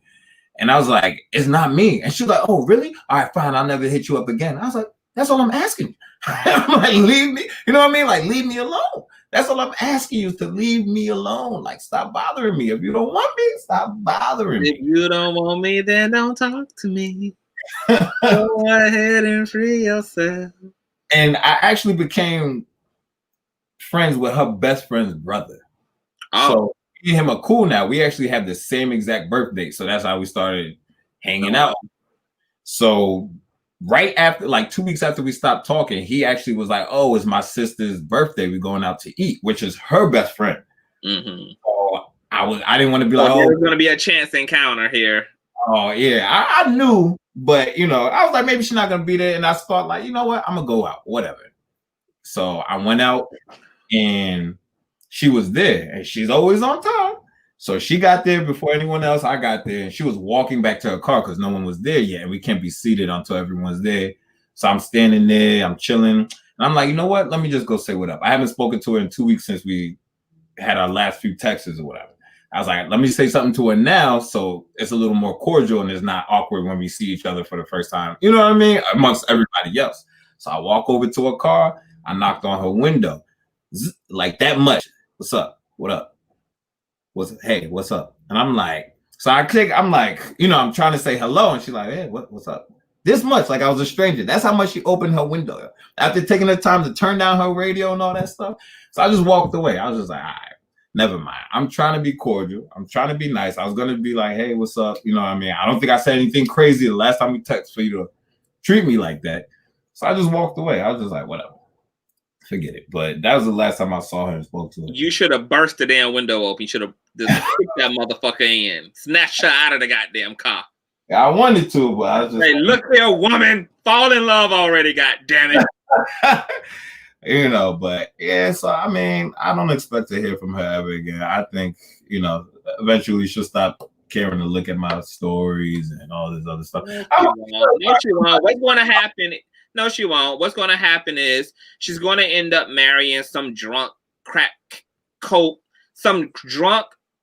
cocaine fiend who she's going to have 2 babies with, and 7 years into domestic violence and a bunch of fucking abuse, she's going to be sitting on the edge of the bed, contemplating a fucking divorce and running and wondering if she could call you as a last-ditch effort to finally fucking atone for her sins, because she finally realized after wasting her life away and making decisions that she knew she shouldn't have, and leaving your fucking situation and fucking giving up on this perfectly great guy just to fucking stay in control of something she can't control any goddamn way, because it was going to come full circle 7 years later after she'd have made all her horrid ass decisions. Yeah. And then you would be, guess what? You would be with the person you're supposed to be with, and then she'll be the one learning that fucking lesson later on in life. Maybe, but I hope not, to be honest. I don't get any pleasure in seeing someone later. Yeah. Later, we all do. When we first broke up, I used to pray. I used to pray for her that she found someone good or find whatever she's looking for and just did well. You know, I told her that before, and I don't think she believed that. I was like, that's what I pray for. I care about you that much that even though we're not together, I pray you find someone that does make you happy. If I'm not the one, I just want you to be happy. We the one, but the thing is, like, we turn the motherfuckers into crackheads. Like, we are the one that got away. And when the lights go off, like, they got to do crack in order to deal with that shit. They got to do, like, crystal melting shit to fucking cope with that. Like, because they can't stop kicking themselves in the ass. How have you been? So how are you going to move on? Like, is she still in you? Like, if a girl pull up on you right now, or you want some whole, I'm not in a place to love right now. I'm not. I think about it every day still. I'm not emotionally available at all. Not emotionally available at all. You said what? So I'm not emotionally available. I think about her every day. So it's still gonna take some time. Well, think about it with COVID. Think about her like 600 pounds heavier. Think about her with no edges. Like, you gotta like start tricking the mind into like seeing her completely disgusting. Yeah, that might work. You know, there is a lot of frustration that is helping me. You know, the last time we broke up, it was hard because you know, it was just hard. But now it's kind of like I'm getting fed up, so it's a little mixed more with frustration, which is helping. You know, before it was just pure sadness, and you know, it was hard when it's just pure sadness. But now it's kind of mixed with frustration. Like, all right, now I feel like you're just playing with me, kind of thing. You know what I mean? And then that's when I get upset. So that has been helping. So, is there anything that you feel like? Do you feel like y'all have unfinished business? Do you feel like you have closure? Like, do you feel like there are some things you need to say, or maybe even need to hear from her, or? In a way, but I don't really even care anymore. At least that's what I'm telling myself, because it's just like, I feel like I know what it is. I don't know what she's dealing with. That's the only thing that can, you know, that's another thing. She doesn't share much. So she's never really telling me, you know, I used to tell her like, yo, if you don't love me, just say so. People are saying that you're still in love, and that is so fucking hot, useless. So hot. So hot. A man in love is definitely sexy as fuck. I guess I wouldn't know. It's torture, but like I said, there's nothing I regret. And as a performer, I really do appreciate the experience, because I'm not someone who I think changes often. But you know, that experience, when she broke up with me the first time, it was like pulling the carpet from under my feet, because we were good, you know what I mean? And then all of a sudden I'm like, what? You know what I mean? It wasn't like it was gradual, like, man, we arguing every day, like, yo, I'm tired. It was like, I saw you yesterday or last week, we had a great time, all of a sudden, boom, you know what I mean? And that I landed on my butt, and it made me very empathetic, though, because I've been heartbroken before, kind of like, you know, I've had girls I liked, and I was like, oh yeah, but this was different. Like, this was the girl I thought I was gonna marry, yada yada yada, and it just made me very empathetic. And I used to be a lot. I mean, I think I can still be that way, but I used to feel like I was a lot more cold-hearted. Like, you know, like I could watch. For me personally, I could watch people get beheaded and killed, ran over, and I'm like, whatever, you know what I mean? But for some reason, after that experience, like, I can't even watch, like, just feeling that connected or that emotion with someone. And now it just, you know, someone is everybody to someone, even if it's a murderer. There's someone who cares about that person. Like, so, you know what I mean? Like, for me to just watch life be taken. I want to get some women up here to talk to you. So easily just kind of changed me. I want to get some women up here to talk to you, to give you some female love. Some female thought. I want to put the link in the chat, you guys. I want, if any of you women want to come up here and speak into the situation, because y'all are women. Y'all obviously know what it's like to be in this woman's shoes. Maybe y'all can be a bit of a voice box. A lot of these women are scared that this woman is going to have you hung up for a very long time. And when you meet a real bad bitch, like, you're going to be still sad over spilled milk. Maybe, and I hope not, because I have, there's at least one person that I did meet in a off a dating app who honestly, I thought she, old me would have been surprised, like, oh wow, I got that, like, you know what I mean? Like, I I think that she was just, she was attractive, she was cool, but it didn't, it didn't matter because I was still, at least when I met her, me and the ex was still kind of like dealing with each other. It just, it just didn't matter. It didn't matter.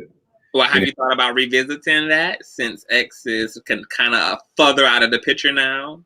I did, but to be very honest, that was one of my selfish moments because I came back and, I'm still not emotionally available, but, is this woman asking you to be emotionally available? Yeah, she was saying like, "Oh, I don't feel like you're into me and this and that," and I'm like, "Nah," because which isn't a lie. It's not that I wasn't into her, but it's just like I know who I want.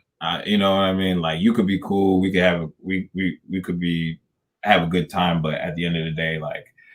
I'm like dreaming about this girl, which sucks, but is a literal thing. Like I wake up, I'm like, oh my God, again. Like it is just very annoying to do that. I have a goddess backstage who's going to talk to you. Before I bring her on, I'm going to say this to you because I also had to divorce and break up with my twin flame. I remember you. Yeah. What I want you to remember going through this kind of transition is be really honest with yourself about who she actually is. Don't hold such a fantastical view of her in your mind, because the truth is, she does have a great personality. You guys have a great time together. You guys are compatible in so many ways. But she's also totally full of shit in so many ways. And she's selfish in so many ways. And she's egotistical in so many ways. And she's immature in so many ways. And she's manipulative in so many ways. And so when you go to sit in those feelings, don't just hold some perfected view of some idealistic view of her, because she isn't that. She isn't that. You're very, very, very true. I'm not saying you're not right, because you are right. I agree. But, why I would give her the benefit of the doubt sometimes is because she would call out those things sometimes. She would be like, this isn't working because I'm not being fair to you. So she said these things, so she wasn't trying to completely be an asshole. But even when we would have those. So what I'm saying is that you don't acknowledge. True. Yeah. I acknowledge her. Yeah. You find a way, just like what you did right now. You found a way to make her perfect again. Well, yeah, those things are true, but she takes accountability, so she's back God now. You're right. No. She's wonderful and beautifully made, and she's also a fucking disaster. You're right. And if you don't acknowledge that part of it too, you're going to be the one thinking that some perfect romance got away from you, when the truth is this was never perfect. You're right. This isn't perfect. She's not perfect. She's also not good for me in so many ways because she's not well as a person. Yeah. And once again, you literally have to be mindful of remembering that, because the love in you is going to want to make her ideal self again. But if you're trying to move on, you're going to have to allow your ego to also acknowledge the totality of the truth, so that you can be like, you know what? This was cool, but this was definitely not the perfect fit for me. And I'm only left to hypothetically imagine that it could have been, because we never got there. For all I know, this imperfect woman would have remained a mess. This imperfect woman just, in fact, might just remain a fucking mess. Yeah. And what you don't, and because what happens a lot of time that prolongs breakups is that we hold on to what we want to believe about the person so bad in order to justify staying connected. And I had to tell myself the truth about my ex too. As great of a time we have together, we laugh and we enjoy the fuck out of each other. We can just be around each other and just laugh and cry and enjoy and be kids together. But he's fucked up too. He's fucked up. He's fucked up. He's fucked up. And even with all the love I have inside of me, that love doesn't make him perfect. He's fucked up and he is a problem. He is problematic. He is an adjutant. He is disastrous. He can cost me more than what it is I'm looking to give up. Because he's selfish, he's mean, and he's an addict, and he got issues he don't want to take care of. And there's a lot there. And the truth is, it's not perfect. And he's not perfect. And that allows, and that helps me to move on, because this isn't some perfect romance I got away from me. This isn't some totally amazing human being that I'm going to miss out on. It's not totally that. There's a reality there that I have to look at so that I understand why it didn't work out. It didn't work out because those parts of you exist. Yeah. And it's very, and it very well may be that you may never be well. And today, my ex sent me a Cash App request. First of all, I haven't spoken to him since April when we broke up. Since we've been broken up, of course, he's made contact with me and he's continued to need me. Always at my door for something.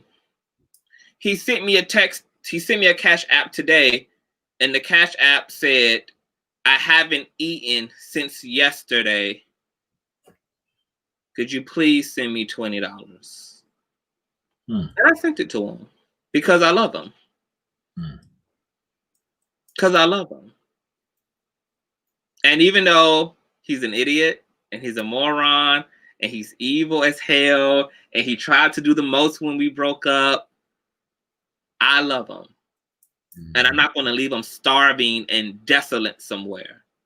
But also, the fact that he's still a hot, addicted, druggy mess is exactly why this wasn't a perfect union to begin with.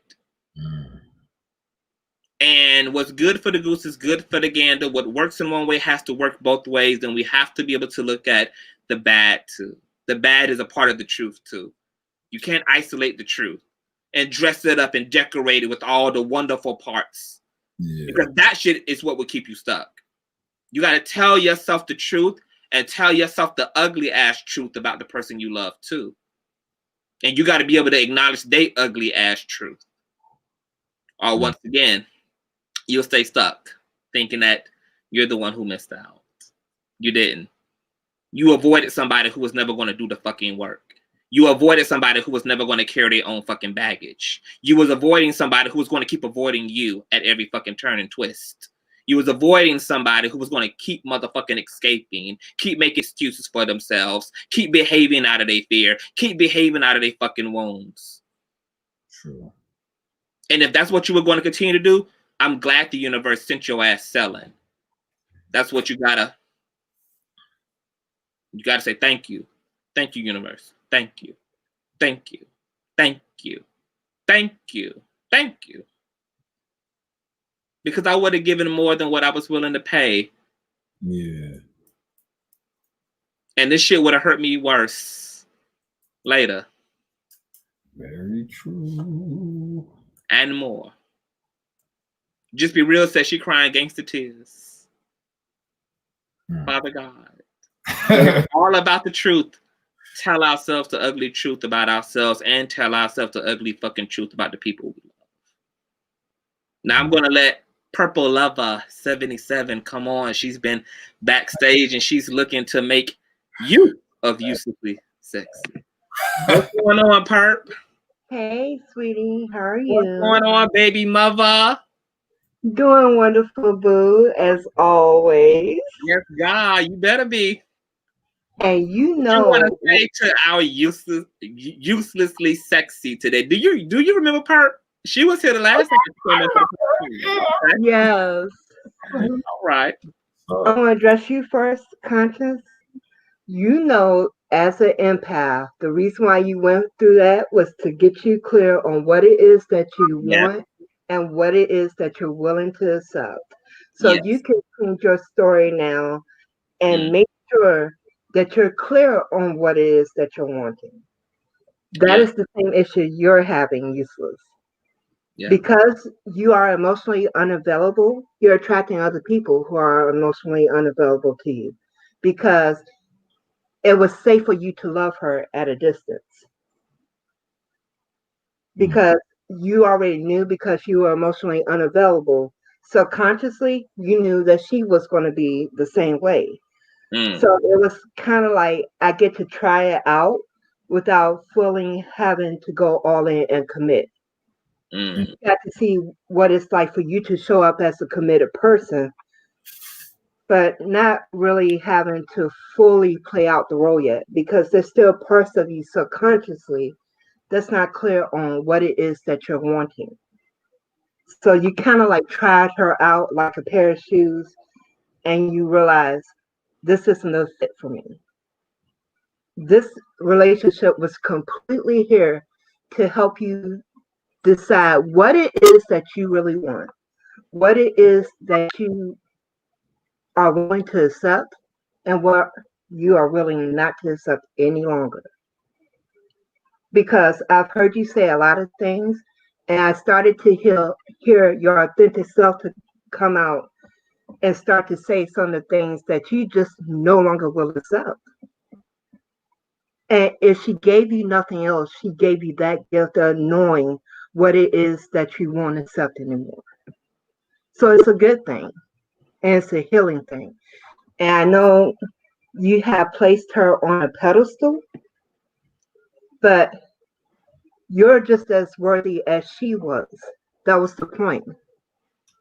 No one should be above you. Your partner should be beside you, not in front of you, not behind you, but you can only walk together if both of you are agreed. That's one of the gifts that Christ did speak on. That in order for us both to walk together, we both have to be agreed upon it. Right. No, that's very true. You are so worthy of the love that you freely gave. That's what's beautiful about you. Even when it wasn't being given back, you still freely gave it. That is a powerful thing. That lets you know that when it comes to the right person, you're going to be amazing at it. Because part of the thing, Useless, was you had to convince yourself that you could show up and be the man that you wanted to be. You've proven that now. You have proof that yes, I as a man can stand up and be a man of integrity and honor and respect, even when I'm not getting it back. And that's a powerful thing, because anybody can show honor, respect, and integrity when people are watching, but it's way more powerful when you're doing it when nobody's watching. You're that man. You show honor, respect, and integrity even when there's nobody watching, just for the pure purpose of being useless, for being the man that you are. That is something to be proud of and to be celebrated. Yes, it happened to be with somebody who wasn't ready to take that full walk with you, but at the time you weren't ready either, which is why you attracted somebody who was on the same frequency that you were on. But once you get really clear and tell yourself the true story, that Useless, you are absolutely perfect, you're whole, you are enough in and of yourself. You're not here to prove that. The fact that you exist proves it. And you will find somebody who will come with the same honor, integrity, and respect, because that's what you deserve. Very true. Yeah, because I'm totally sending him an ass pic to his DM after this part. He deserves it. But you're really, both of you men are worthy of the love, the authentic people that you deserve. And you will have it. I'm speaking it into existence for both of you. Because you deserve to have that amazing, wondrous love that makes you want to be a better person because you're in that type of relationship. Yeah. Where you're not doing all of the giving, but it's a giving and a taking on both of your sides. There's going to be times where you're having moments where you need her to encourage you. There's going to be times where she's going to need you to encourage her. Relationships aren't 50-50. There's going to be times where you're out of balance and she's going to have to hold things down. And there's going to be times where she's out of balance and you're going to have to hold things down. Yeah. But as long as you're communicating and you're allowing yourself to fully be present and fully enjoy the moment, and don't do negative self-talk to talk yourself out of what it is that you want, you'll see it. A lot of this is just negative self-talk that you have done within yourself and had to come to the surface so you can heal it. So you can have the love that I'm speaking into existence on your behalf. Because you do deserve it. But I also want you to see it for yourself. Because once you see it, you're going to attract the high quality person that you deserve. That's going to be an automatic. It has to come because you're going to be resonating differently than you were when you met her. So it's going to give you a higher quality person. Not saying that she's not a good person, but she's not trying to go in the same direction that you are right now. She don't know yet that she's a good person. No. Yeah. As long as she's not fully convinced, you'll never have the person you see, she doesn't see right now. You deserve somebody that can see the same thing in you as you see in them as well. It should reflect back. Yeah. You can't have a reflection, not a good one anyway, with a broken mirror. Right now, she's a broken mirror. And she doesn't even realize how broken she is because she hasn't looked at herself in quite some time. Because both of y'all came together for that purpose, to help each other, to wake up and see, hey, I really do deserve this. And you do. You really do.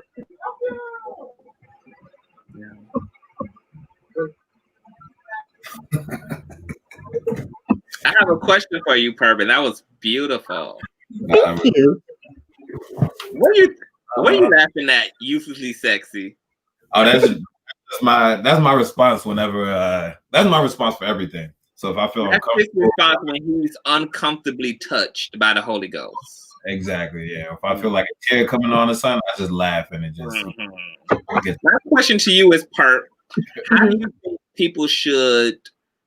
A lot of people struggle with resentment. Like, how do you think? Like, what do you think? What have you found to be the best way for people to kind of take the edge off of feeling played, or like feeling like taking it all so personally, taking the breakup so personally, taking the neglect so personally? Like, what have you found to be essential to aiding in not incurring resentment and grudge holding? One of the things that I found important is the story that you're telling yourself about that situation. Because basically, you're not actually dealing with, the reality of the relationship. You're dealing with the story that you told yourself about that relationship. That's where a lot of the anger and the resentment comes from. because you had one version of them in your mind and turned out to be another thing. Mm. And I tell people to edit the story. It's okay to say, Edit the this is how I story. used to be feeling. Because what you don't acknowledge creates resistance. And the more you resist something, the more it stays in your life. So you have to take it head on. Like I used to tell my a lot of self-harmers that I used to work with, um, to take the emotions and place it in past tense. You'll be amazed at how easily it helps you to detach when you're placing it in past tense form. It tells the brain subconsciously, okay, this is how we used to feel. So it's going to put it in past tense form for you. And you won't be carrying around all this excess energy and emotion because you have dispersed the energy. You have allowed yourself to release it. Because really what resentment and anger is the desire to release that emotion. As long as you're holding it back and you're not just allowing yourself to be fully present and to release it, in the act of actually expressing it, it helps to disperse it and for you to subconsciously let it go. Because as long as I give a voice to everything that I'm feeling, I no longer have the need to feel like my voice wasn't heard. A lot of people just, at the end of the day, their real issue is feeling like they haven't been heard. Once they are heard, it tends to release automatically once they get heard. So I encourage people to be okay with forgiving. Forgiving is not for the person that's offended you. It's just saying that I will no longer allow this to have a negative impact on my life. That I'll release it. So it's not constantly doing damage. It's not causing damage to my body or anything else. And I had to do that myself because recently I've been going to my therapy and I've been working through my mess like you told me to. I was working through my mess. Amen. And I've been releasing all of the anger and stuff because I truly don't believe in teaching anything that I'm not willing to do myself. I'm never going to come up here and tell you that you need to release emotions and I'm sitting up here trying to hold on to them for dear life. Because as long as you're staying in that place, all you're really doing is really a time loop. You're trapping yourself in that moment in time. And the way to shift out of it is to bring a new perspective into it, one that wasn't there before, to help break the time loop. Because a lot of people are really stuck in time loops. They're stuck in their past. And it's beating the hell out of them. It's taking way more than what it's giving you. It's okay to not want to be a victim again. But the point is to learn the lesson so you don't repeat the test again. Yeah. Once you learn the lesson, you won't continue to see that thing show up in your life because you would have gotten the lesson that it was designed to give you. So if you want to put an end to a lot of things that you're seeing showing up in your life that you don't want there, you have to be willing to do something different. The very definition of insanity is to do something over and over again and expect a different result. Do not be insane. Do something different. You want a different result, you have to do something different. Yeah. Sorry for the tangent, but yes. I couldn't have said it better. I know Iyanla says, interrupt the pattern. Interrupt the pattern. Uh-oh. And speaking of interrupt the pattern, our pattern just got interrupted by no other. Oh, Harry's back. Welcome back, Harry. Huh? Hey. Then the late great cis hetero tattooing machine, Mr. Henry Spirit. He was supposed to be here 2 hours and 28 minutes ago. However, better late than never, I guess. Gotta make a grand entrance, but I apologize. I do apologize for being late, guys. Well, my cash app is on the screen. I do take apologies in monetary form. I know that's right. I also receive them in Mexican pesos. I mean, in like whatever form of currency that you prefer is perfectly fine with me. It's fantastic. It's fantastic. Are you high and transcendent? Yes, absolutely. At this hour, you seem very relaxed.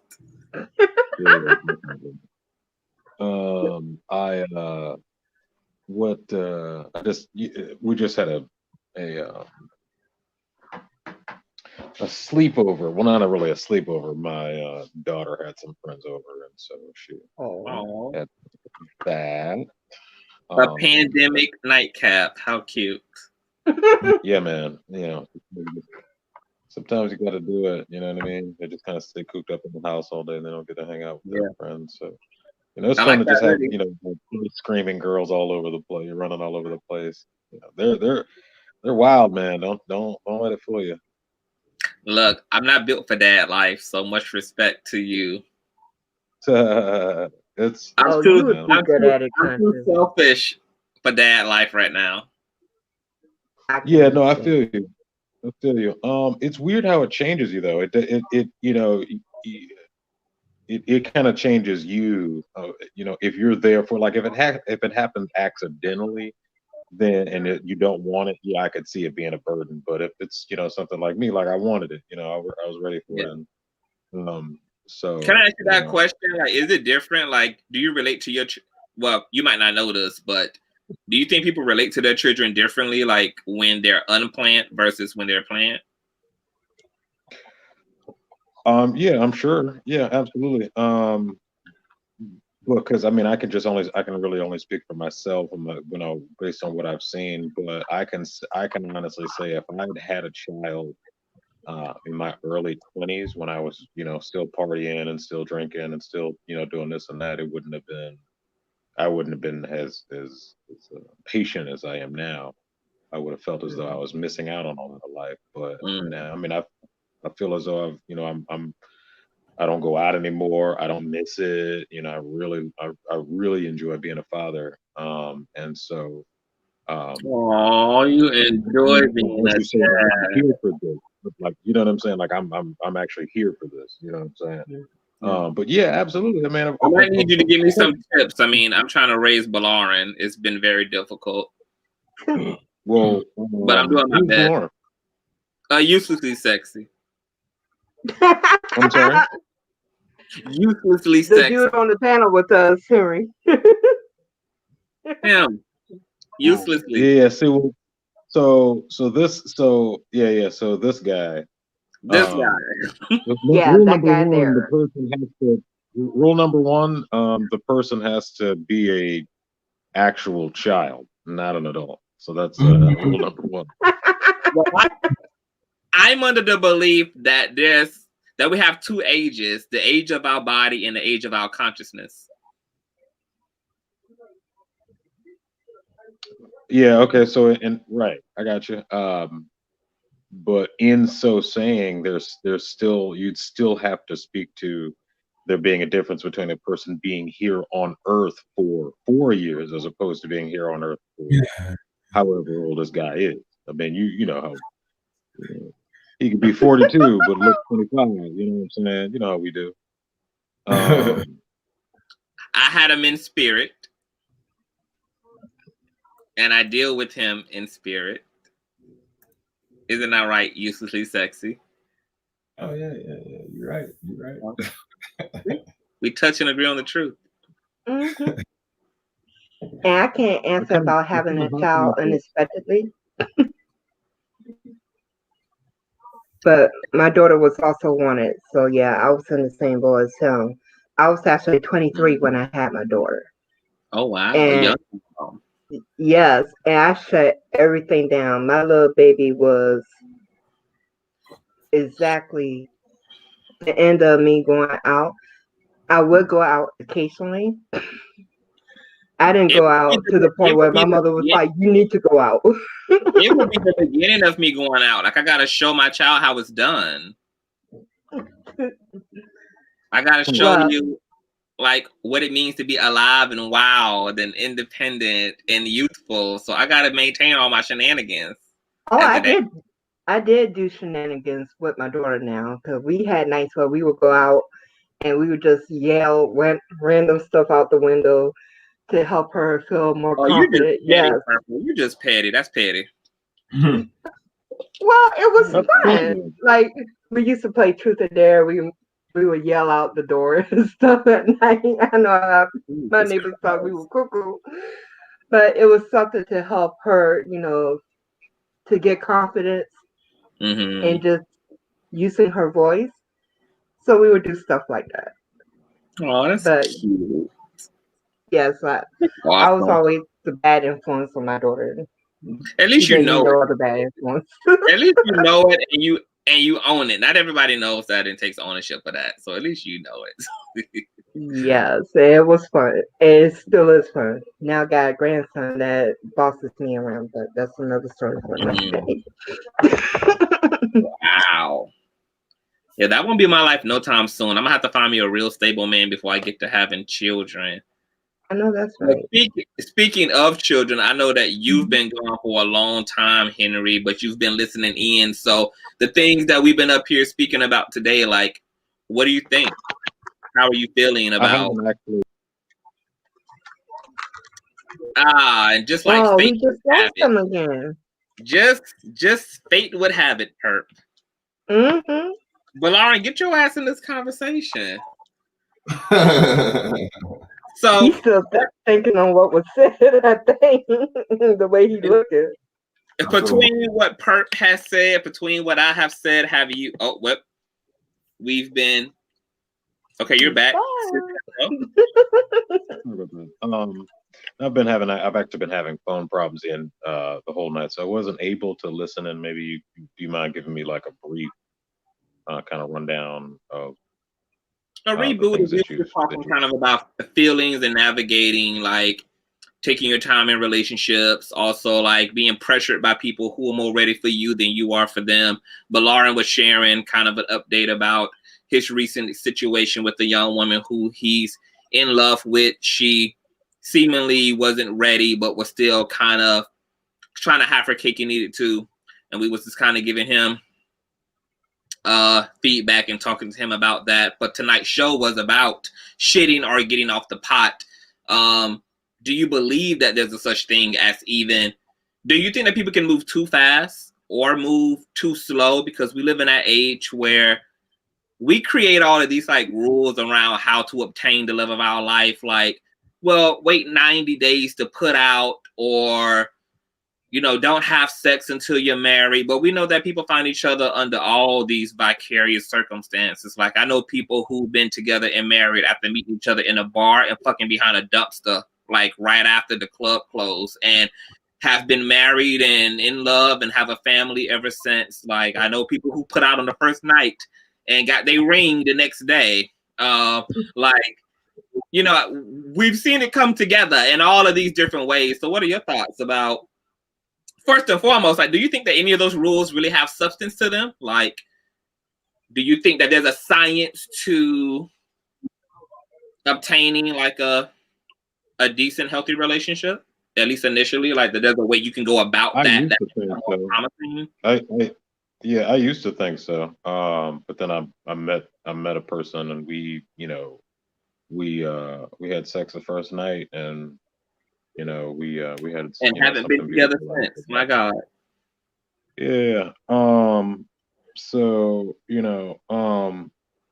so that kind of changed my mind on that. Excuse me. But all in all, yeah, all of that does kind of have a lot of bearing on our relationships these days. I mean, those did used to be kind of customs that we would have apply to, apply our lives to. Mm-hmm. The whole let's wait a little bit to get to know each other. It depends. I mean, I think that is more ingrained in what's taught to women than more so than men.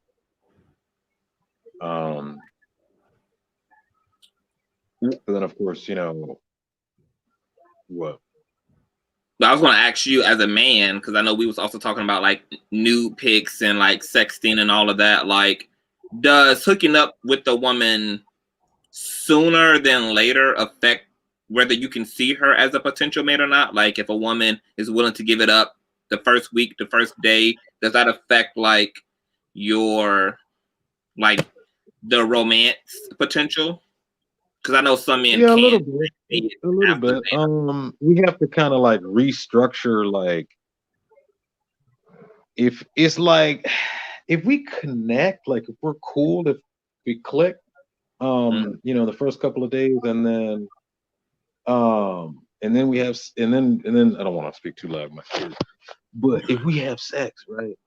If y'all early on, it depends on how much we click. We have to make a conscious decision together to be like, all right, is this gonna be a sex thing, or is it gonna be, are we gonna kick it? You know what I'm saying? Mm-hmm. So that's kind of the way it is with me. It's more of an organic thing with me. It's just like if I like her, if we're able to have conversation and I enjoy her company, but the sex is bomb. Because most of the time that's what connects you to something. You don't see a person from across the room and be like, oh my God, she looks like she has good morals. You know what I'm saying? Like she, she looks like she's faithful. It just don't work like that. You see somebody and you're attracted to that. You want to go to it. So let's not. We kind of downplay that a lot. Be like, oh, you just want sex. Of course we want sex. Of course. I mean that's our biological urge to do. But aside from that, there is this whole societal idea that we should at least make that person the one, or at least there is at least some consideration that has to take place therein. Mm-hmm. So is that a no that you aren't necessarily impacted? I was gonna say a lot of that is, all of it. I would say 99.9% of it is based on the man, based on what the man wants to do. Okay. You know what I'm saying? Like, is that another property of patriarchy?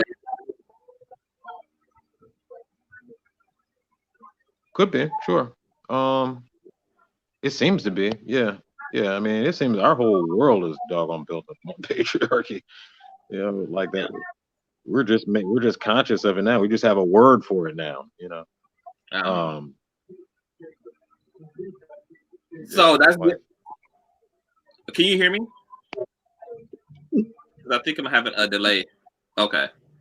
So you aren't necessarily turned off if smushing happens super early on in a connection. You still able to kind of pay attention and see if there's more there. You don't necessarily get turned off if that happens early on. I don't necessarily get turned off. I used to be. It used to be such that like, if we, if that was the first thing we did the first night, then that's pretty much what it's going to be, because nobody gets into a relationship the first night. That's but obviously we do.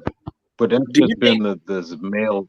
That's just been the male zeitgeist ever. I'm not going to front. You know what I'm saying? Like that's, like I said, that's just been the male zeitgeist since I grew up. Like this is the ideology. If it's on the first night, then that means what's so special about me that if she would do it to me, she would do it to somebody else. You know what I'm saying? And then I had to start thinking, would be like, well, damn, couldn't it just mean that I was just that sexy, and couldn't it mean that like our bond was just that bomb, that you know what I'm saying? That she just chose me that night, And even if it is like, even if I was the 15th dude, she did it too. She's now the 15th girl you done it to. Right, exactly. You know what I'm saying? So of course, these are things that I know consciously. These are things that as a grown man I've I've realized consciously. But what I was speaking of about, that the zeitgeist, meaning that's what still, has a hold on the way we behave with each other. And I guess that's what we're kind of trying to, talk ourselves out of. So do any double standards still exist for any of the men on the panel? Like if they're like, I know that we live in the super woke ass, super conscious, super progressive, super like we tearing down all of the social constructs, but is there still any like double standards like that exists for y'all? Like if a woman is very sexually liberated, are y'all able to not judge that, or do you still feel tempted to be like, I still judge it. Yep. I mean, the double standard. Okay. It's you can't ignore the double standard. It's because of these. I'm not great with words, but so I struggle. I'm not very articulate, but what I'm trying to say. That's why you're on the canceled show. But it's because we place these social, I don't know, roles on each other that these double standards even exist. We don't place those kind of standards on men. So even when I hear people try to call men hoes, I'm like, it just don't hold weight. I'm like, you could try, like, yo, he a slut, like, because those other men who he really care about sometimes is what other men think of him, and if it's someone who knows, if other men know he gets girls, they're usually like, oh, he the man, he getting all the chicks, kind of thing, like, you know what I mean? So girls calling him sluts and hoes don't really matter to him. Okay, so that's a joke for you. The thing is, women like sluts and hoes. I mean, if you're a man and you get a lot of women, that attracts women. There's that. No woman will admit that to you, but it's true. That's true. Oh, really?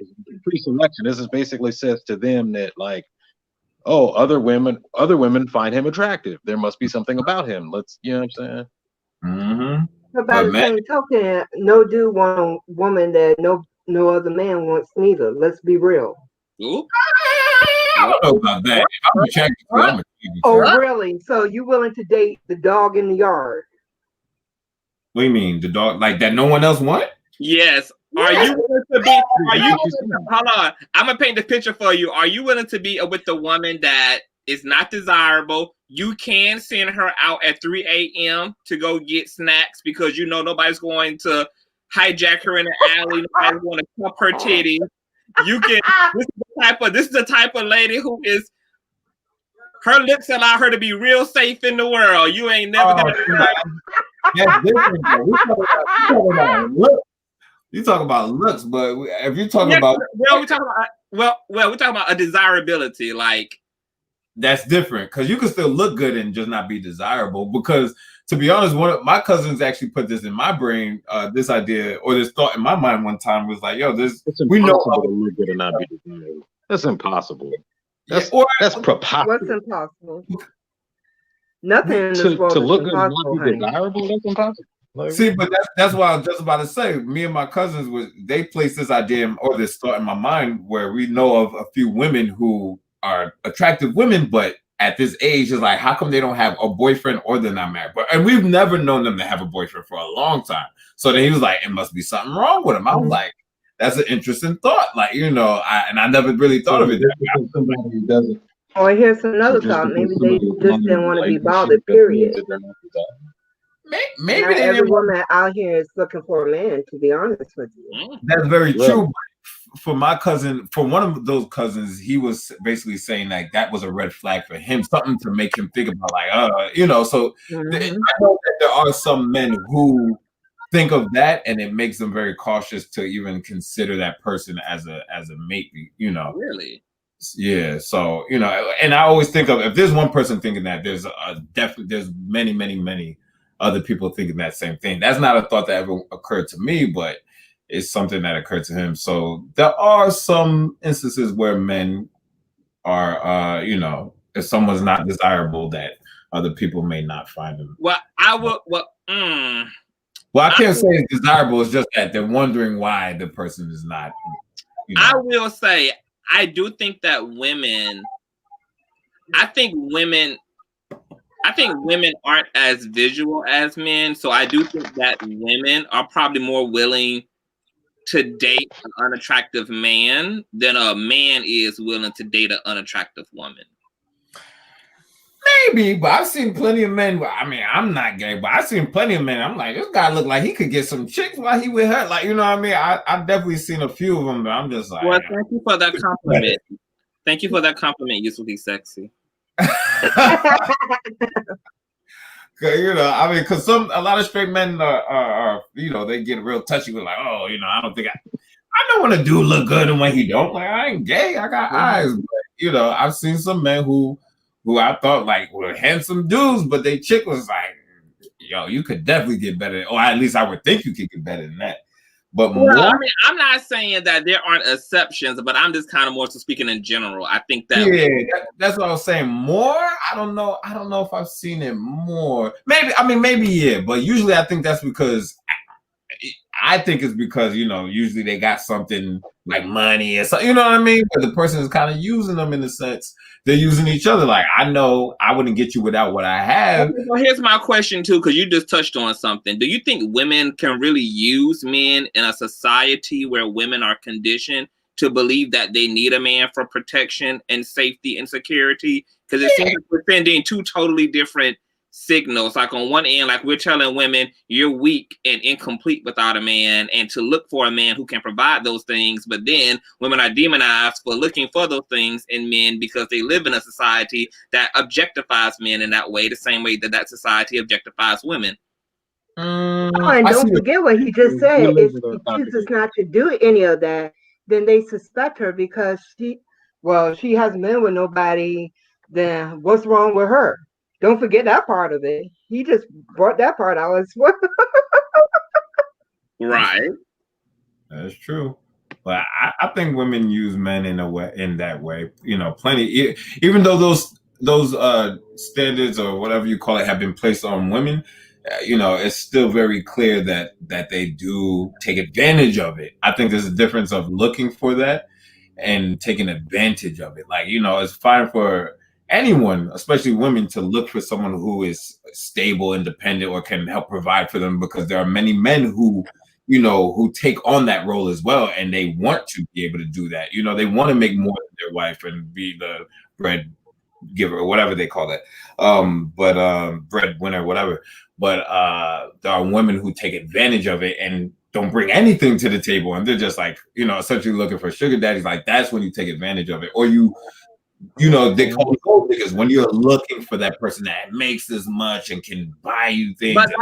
But that brings me back to my initial point, because we also, in that patriarchal model, we also raise men to be emotionally disconnected and to really not have any other function but to be an alpha male, to be a provider. Like, I remember, like, in my grandparents' day, it was all about, like, the woman being the domesticated one and the man going home and bringing home the bacon. Like, there really wasn't there wasn't really like a lot of ideas around what else men and women brought to each other's table, but like roles. Yeah. And I still think, like, even if you get those women who are like looking for a man to like do all of those material things, it's like, what is happening? What is a woman being taught that will suggest that a man should be sought after for anything other than what she's being raised by her religion and being raised by her society to receive emotions? Huh? I said Because emotions. Because women in that patriarchal model are taught to not even have emotions. So yeah, there's a lot of men who are not emotionally available. So for a lot of women, in order to get anything out of the situation, they'll settle for it just to be protected and provided for. Because they really haven't had the experience of a man actually being willing to show his emotions. Henry, it sounds like you have some responses to that. Yeah, I mean that's what a boring world we occupy if that were true. What an awful world. I'm not. I'm Really? not It saying would there aren't never. men who aren't emotionally available, but when you create a I see society what you're that saying. I mean, puts I out the do. narrative I do. that is protect and provide, and then you're basically trained to think, look for somebody to protect and provide, the emotional side doesn't come into that. So you wind up having a lot of people because they're attracting what they're believing. They're not gonna. It's gonna automatically filter out the dude that's actually able to do that and be emotional, because she said all she wanted was the man who was willing to protect and provide. So it's a lot of your perception of reality is the reality you experience. So if your perception is that, all women are bitches and hoes, then your mind says, okay, he believes all women are bitches and hoes. So anything that contradicts that point of view, your mind will automatically filter it out. So you'll never meet anything to contradict that point of view.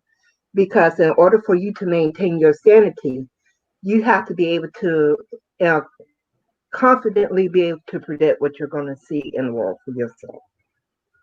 Right, literally. So even when those other people do come around you, you're not going to pay them any mind.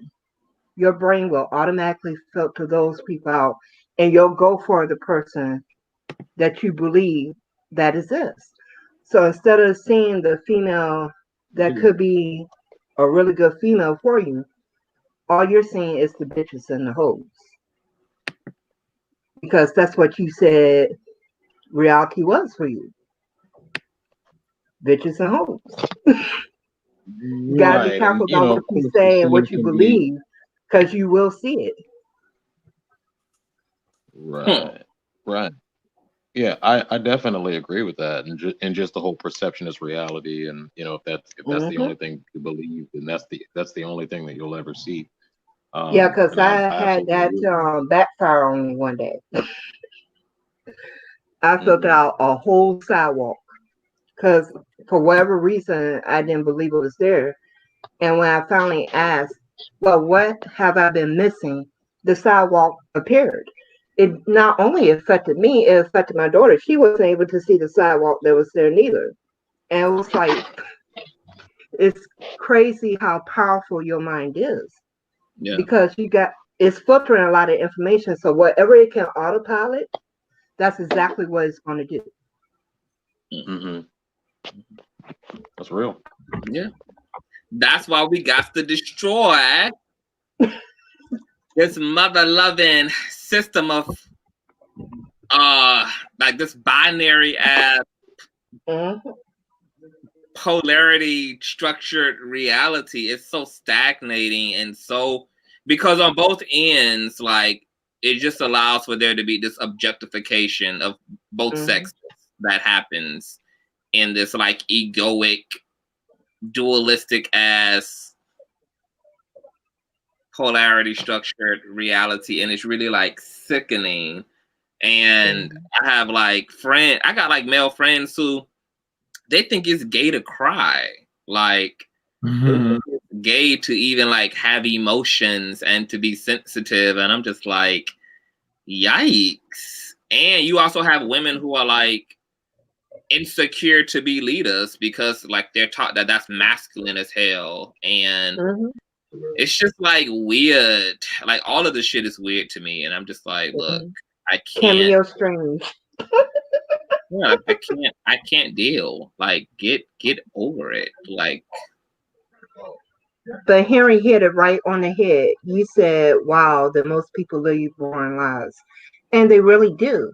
because the brain loves patterns. And there's a lot of people who won't go outside of that pattern. They're addicted to the pattern of their life. Even if it's really messed up, because it's the devil they know, they'll do any and everything to maintain that devil that they know, rather than to take the risk of seeing something different. Just like with usually Ceci case with that female. She is addicted to the pattern of what she has known. So when something new was presented, she wound up rejecting it because it didn't fit the pattern. And there's more people find comfort in some of the most horrific things. Remember, Harriet Tubman said she would have been able to free a lot more slaves if only they knew they were slaves. Because in their mindset, because that was the only reality that they had ever experienced, it was a comfort zone to them. To do something that was outside of that comfort zone, they just rather not, because at least they knew what they were going to get with the experience they were having. To choose a whole different experience and not have any guarantees in anything, they were like, let me stay over here with what I know. Mm-hmm. People do that all the time. True. And can be miserable as hell. But they'll maintain their misery. This kind of a like off the rip question, and I agree. What do y'all think about like a pansexuality? A what? What do I think about it? What? Yeah. Or do y'all know what pansexual is? I know what a pansexual is. That's like you like when you attracted to someone for their brain or something like that? Is that pansexual? Pansexual is pretty much attracted to everything. Huh? Oh, like man, women, trans, that kind of thing? Oh, okay, I see. Not pansexual is not it's more so you're attracted to who the person is. Not so much their sex or anything else. It's who you're attracted to, their personality, who they are as a person. Oh, I never knew that. For me, to be honest, what you laughing at? Usually sexy. Oh no, because what he told me, so but now I was saying, oh yeah, that's what I thought it was. I thought it was more like you're attracted to, you know, a more platonic kind of attraction. No, you're attracted to the connection. Like you are you attracted to the chemistry and connection to somebody. It kind of transcends gender and sex and all of that. So it can be inclusive of any damn body. It could be another male. It could be a trans person. It could be somebody of opposite sex, somebody of the same sex, etc. Oh, okay. Oh, so that is what Henry said. Oh, all right. I see. And I asked that question because we're talking about social. Yes, Henry. Okay, I'll be right back. I gotta go take my contacts out. Okay, we'll be here. What was your question? Your question. What about that? Pansexual again? What was that? He was asking, what did you think of it? I asked that because we're talking about social constructs, and I was asking like, because I think a lot of like what we are attracted to is also a social construct. Like I think about even like the cultural turn-offs and turn-ons. Like in the Western world, maybe like American men find like voluptuous women to be attractive, or like back in the 90s where it was about having a flat ass and being super thin, like that was the beauty standard. But then like in some culture in Africa, like very healthy obese women were considered to be or we look at like indigenous tribes and see like different beauty standards and how our perception around what's attractive to us is kind of shaped by we are informed, our attractions are informed by the society that we lived in, and how much of that is like really man-made, including this idea of hetero and homo. Like how much, because I, even as a homosexual man, like I think to myself, women are beautiful, women are sexy. What actually is in my brain that disconnects me from a romantic and sexual interest in women?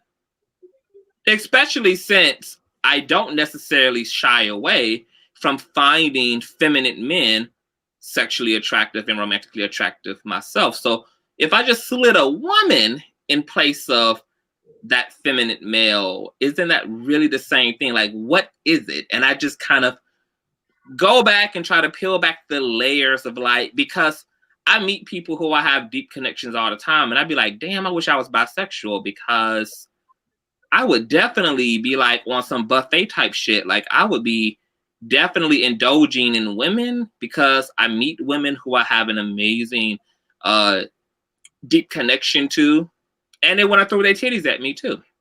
And I also obviously meet connections to men. Yeah, a demon or demand sexual fluidity, but more so like a fluidity of connection, because I think that even transcends sex. Like, I think just because I will be honest, Well, I've also been with some of my straight friends, and they would be like this close to my face, and I just be like, this nigga wants to kiss me, and like the moment would be so perfect for that. But I know that it's something in the mind that would keep them from taking that leap, and it's because of all this ingrained shit about having this indefinite, the contexts are in, well, the glasses are in. All this ingrained bullshit. But I don't know, it's just like, I don't know, like, have you ever just like had an experience of another human being and it just seemed to have transcended like, all the bullshit? It ain't even gotta be like with somebody of the same sex, but just like, you ever just met somebody and you wasn't supposed to like them, they wasn't supposed to be your type, and somehow, some way, you yes, just found my ex was that. I can't stand loud people, and he was loud as hell. Okay, a loud motherfucker. Yeah, and I Quick to anger, full of drama, everything that normally would not connect, for whatever freaking reason at that time connected. And of course, it got old and wasn't cute for very long. But for that moment in time, yeah.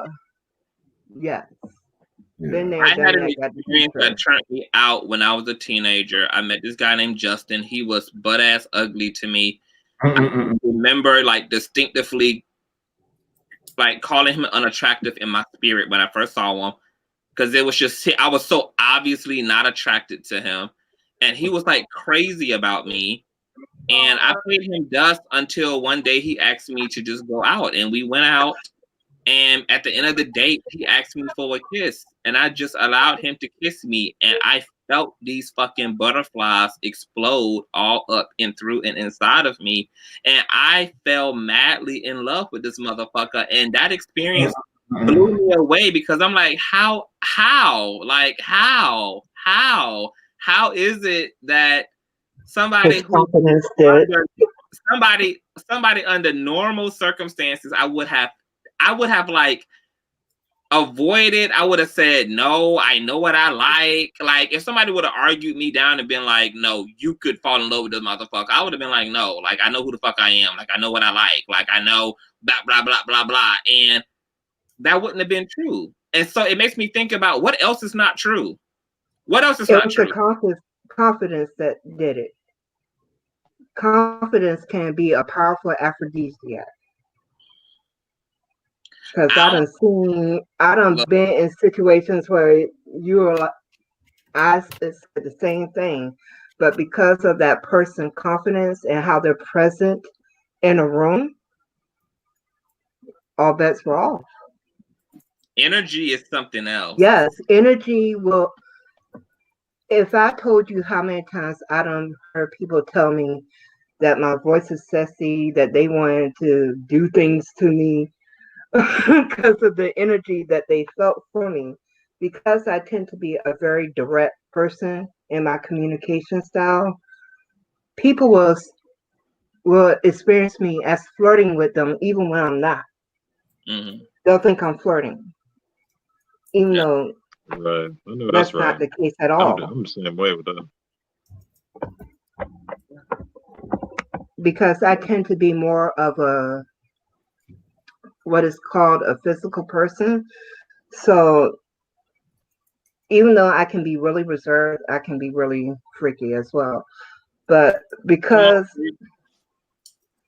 oh yes, I will let my freak flag fly proudly, very much so. But because of how I present myself, because of how I interact and the way I communicate, men will flock to me, even though I'm not trying to do anything to put out the sexual energy. They're still feeling the sexual energy from me, which is crazy, but that's what men are happened. very sensitive to sexual ass energy. Yes. They can sniff that shit out like sharks do with blood. I'm talking about sight unseen. All they heard was my freaking voice. That's what we need. That's what they came up with. God bless us for that. You said what, Henry? I said God bless us for that. No, Father Jesus for being Christ. that way, for smelling the sex and being able to taste a drop of sex in an ocean. I got a feeling that Yusuf Sexy would say his radar don't work that way. For the most part, no. Yeah, for the most part, I don't think. I told you that a BOLARIN is an enigma. Actually, he's considered like an imperative communicator. I don't know. Either A, he's a different type of dude, or he might just be. You might just be putting on for the camera. We have to chill. Okay, that's cool. For him, things are more mental. Not all guys are the same. You know what I'm saying? Not all guys are the same, and you know, and we shouldn't all be. But I just so happen to be proud. Now I'm even wondering, like, wait, why am I surprised? Like, wait, you're saying so? I'm sorry, but that goes back to his communication style. Uselessly, wait a minute. Communication style is more imperative, which tends to make him more of a mental connection person. So if you really want to get him there, you really have to mentally connect with him to get him there. Oh yeah, I see. I can definitely understand that. I used to be bad with like when. Do you mind? How old are you? Uselessly. So how old are you, sir? 34. 34. Okay. I can't do that. You had to make it up. Is that what? I'll be forgetting that. You asked me how old was I? You had to make it up. I'm 43. If you're asking me. I didn't. Oh, okay. I'm sorry. I don't ask black women how old they are. It's just not something I do. I be asking them all the time. I'm like, that's an old wives' tale. I need to know your age. I be asking. I feel you. These days, definitely, right? I need to know.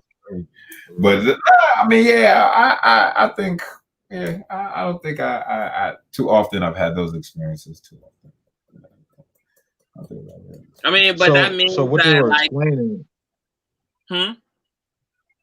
So what they were explaining, they were saying that you wouldn't be able to tell the drop of sex in the ocean. That's the thing. I don't. You're not the best at kind of identifying signals. Oh, you said am I kind of bad at identifying them?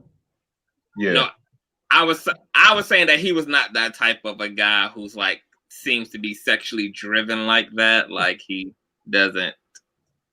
Like a BOLARIN don't want no nude sent to him. Don't send him them nude pictures. He don't want to see the coochie. Like he's like. Seems to be like more and connection driven. I can see that. Yeah, when it comes at this point. Yeah, he's just I mean, he's a human being. He's not just some dude out here that's just trying to go for the raw meat. He's not 15. He's a grown ass man. You know what I'm saying? Like, you know, yeah, sure, there are some dudes out here that's really you know, but you know, after look at the dude. He's mad. He gets girls, you know, and has always gotten women. So it's just like it's not even really something Yeah, whatever, dude. Whatever. You like me? Okay. I mean, that's why my name is that's why it says what it say right there at the bottom. Where is it at? Why? So anyway, absolutely. So he's just used to it at this point. You know what I'm saying? And we, you know, I mean, he's just coming to the point where his life, where it's not even really that serious. I mean, if it's always on the plate, if it's always available, I mean, it's just No, like, I don't think you get it, Henry. Like, a uselessly sexy, for some reason, it's not like women's prime choice. That's even hard for you to believe as a cis hetero male. It's hard for me to believe as a gay male. It's hard for Perp to believe as a cis hetero female. No, and for it's some not. reason, And I I'll think tell you who's why. it's a problem. I this? think that Trump should Who's bomb saying New this? York. Do you live with him? No, do it's y'all not live hard together? for me to believe it. And I'll tell you why. Because it's all about him believing it. He doesn't believe it. That's true. So he puts that That's out true. there. That energy will actually repel women from him because he doesn't believe it. As long as you're not willing to, excuse my language, fuck with you, nobody else is going to be willing to fuck with you neither. Because that's the energy you're putting out there. That was one of the Yeah, that's a good reasons point. I've always attracted men, no matter how big or small I was, because I was always cool with me. If you weren't cool with me, that was your damn problem. I'm gonna be cool with me regardless. But I think that the women in New York are fucking zombies. The tri-state women just. I think that those are like another breed of female. Like it's something Where you at? You said weird going on in New York. If he you're in New was York? really doing his Beyonce, I'm bro, feeling you in myself, South Carolina. Oh my he would see God, other you would women just. feeling him too. I believe it. I believe it. I feel like everyone. I think that has a lot to do with it too. Yeah, I feel like You everyone got in to New be York in the mood for it. Jay-Z or something. Like they just waiting for them.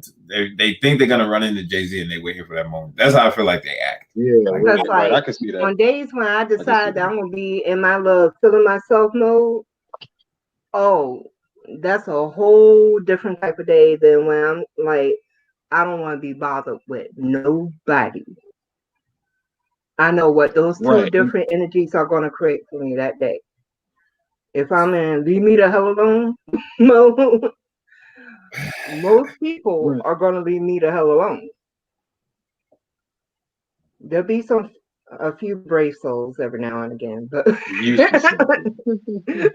majority of the time they will just leave me the hell alone.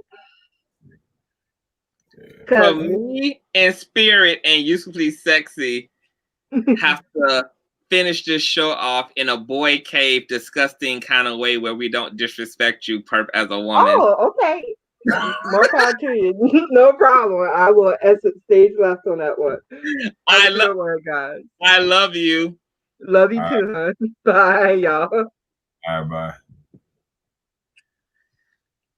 So yeah, Henry, but what I kind of wanted to say, so I wanted to kind of finish the conversation. So yeah, I see what you mean about like living in New York. It's almost like the beauty quotient in New York is very high. Like you see, I mean, I don't know if it's still like that, but when I used to live there, it used to be like you see a drop dead gorgeous person at least 10 times a day. You know what I'm saying? Mm-hmm. And you know, when I look at you, sir, like I see you are one of those guys. You know what I'm saying? Like you have very masculine features, you're dark skinned, you know what I'm saying? Like you have very nice skin, you're muscular, you know, you have a very nice smile, nice teeth, you know what I'm saying? All of that shit. You know what I mean? And so like, you know, these are very basic. I mean, these are very basic, you know, things that women find attractive, you know what I mean? And so only thing, you know, really like I could just see you just walk into a room and just, you know what I'm saying? Just like all eyes are on you type shit. Like I could just tell, you know, you're that type of dude. And so she was right with that. It does have a lot to do with confidence and walking tall and just believing, you know, that. I can believe that because I don't protrude a lot of that stuff, you know, more so not a lack of confidence, just more like modest, you know what I mean? I don't like to, you know, so it could come off like I'm not confident, but it's just more so like, you know what I mean? So I usually you know it, but you ain't gotta like flaunt it like that. Because he would be like the reason why Henry is saying that because you would be popping in the South. Oh, I believe it. Well, I believe you're it. talking to the South. I heard the stories. I'm almost ready to move and just, You need to move, homie. You know, I heard in Cali too. Cali or South or the South is where I think I need to go to just kind of, you know, capitalize on, you know. Just, I think that was, you know. But oh, were you located? Are you located in the South as well too, Henry? Yeah, I'm in South Carolina. Oh, you're in South Carolina. Oh, okay. Yeah, this is my personal tattoo artist. He put all this shit on me. Oh, yeah. You tattoo artist. Oh, I didn't know that. Oh, okay. Yeah. So talk to these people, Henry. You showed up late, so I'm trying to get you to squeeze out your little experiences and shit with BOLARIN here, but moving too fast. Like, how do you feel about people who play games and don't know what the fuck they want? I don't know how much of your previous situation you want to divulge. That'll be up to you. But I know you was recently kind of in a situation where somebody was doing too much, doing team, like they came with a little bit too much baggage. Oh, man, shit. Yeah, you, Henry. You. Oh, okay. All right. That's what I thought. I mean, I don't want to go into the situation because I don't know if you want to go into the situation, but right, exactly. But no. Hold on. I'm gonna give you a context clue. Hold on. I'm gonna give you a clue. Okay. Somebody caught somebody's job. That situation. Okay. All right. Cool. Yeah. So basically, that one. Yeah, that one. Right. Okay. Right. That one. But what's the question? What's the question? People just bringing too much baggage. I mean, that's the thing. It's like that's all a part of it. Unfortunately, if you're gonna be out here dating and getting to know people, you know what I'm saying? That's gonna be all a part of it. You know, unfortunately, but you know, moving too fast. I don't know. Like I'm just at this age where I'm that person. Like I'm that person that doesn't want to move too fast. You know, like I'm that person that like is the don't shit or get out the pot. I'm not the person, you know what I'm saying? Like I'm not trying to you know, settle the women down. I'm the fun guy right now. You know what I'm saying? I'm the come through, you know what I'm saying, enjoy yourself, whatever. You're like 18 again. Like you.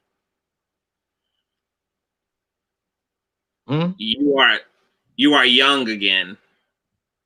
Yeah, absolutely. But then, you know, there's this other, of course, you know, part of me that you know, when she comes, I'll know, and I will more than likely want to stop seeing other girls. I can see within myself that I have the capacity to do that. Yeah. Which is actually pretty satisfying. I thought that I was just out here just willy-nilly, just whoever can get it, and never kind of settle down or anything.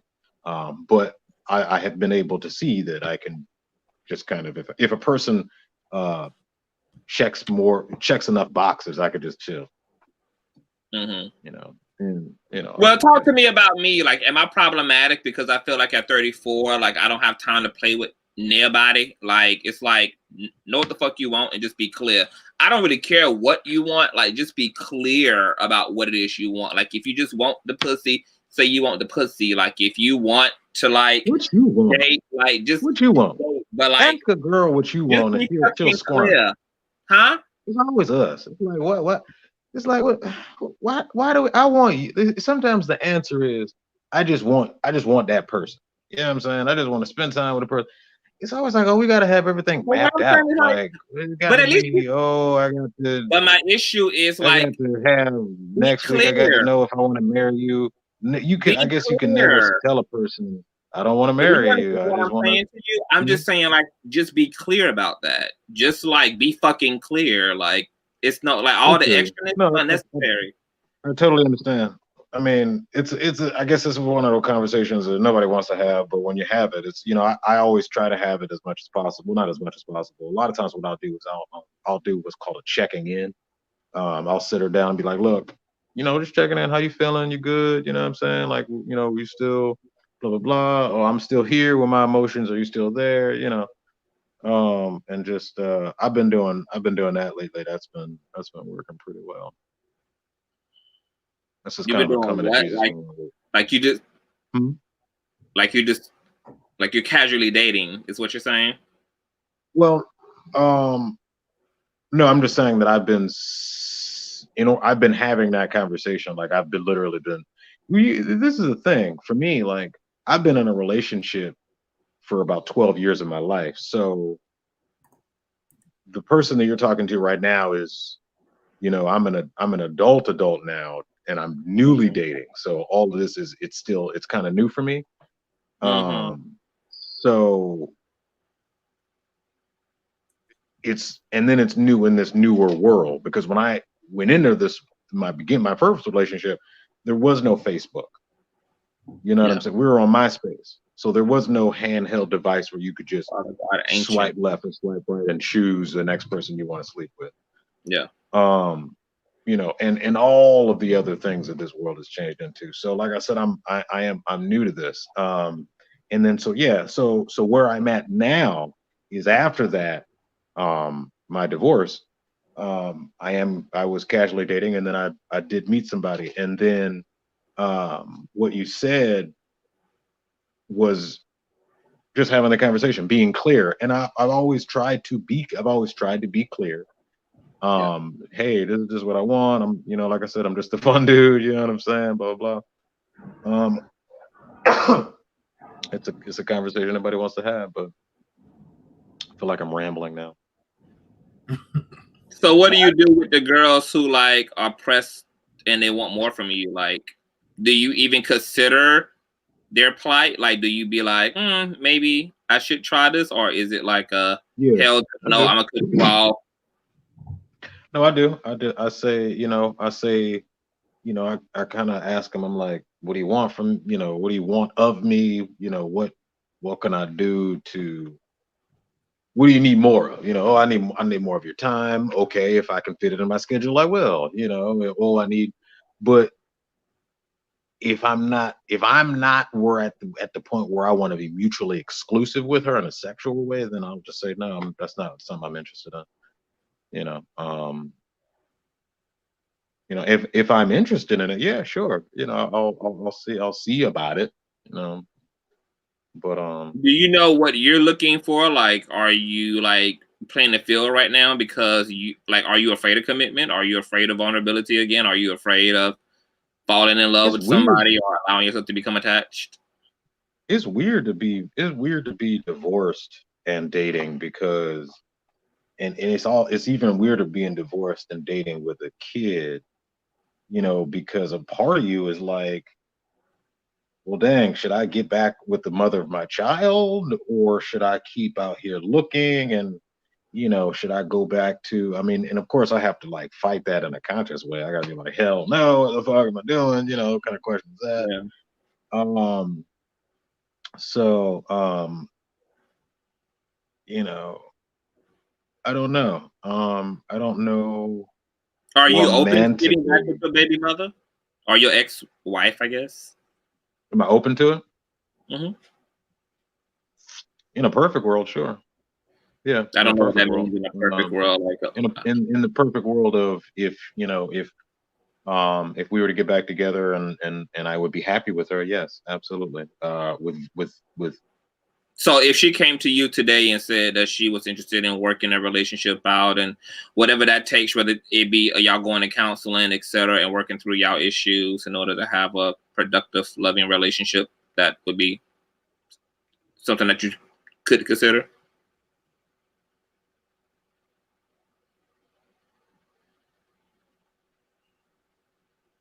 I would have to consider considering it.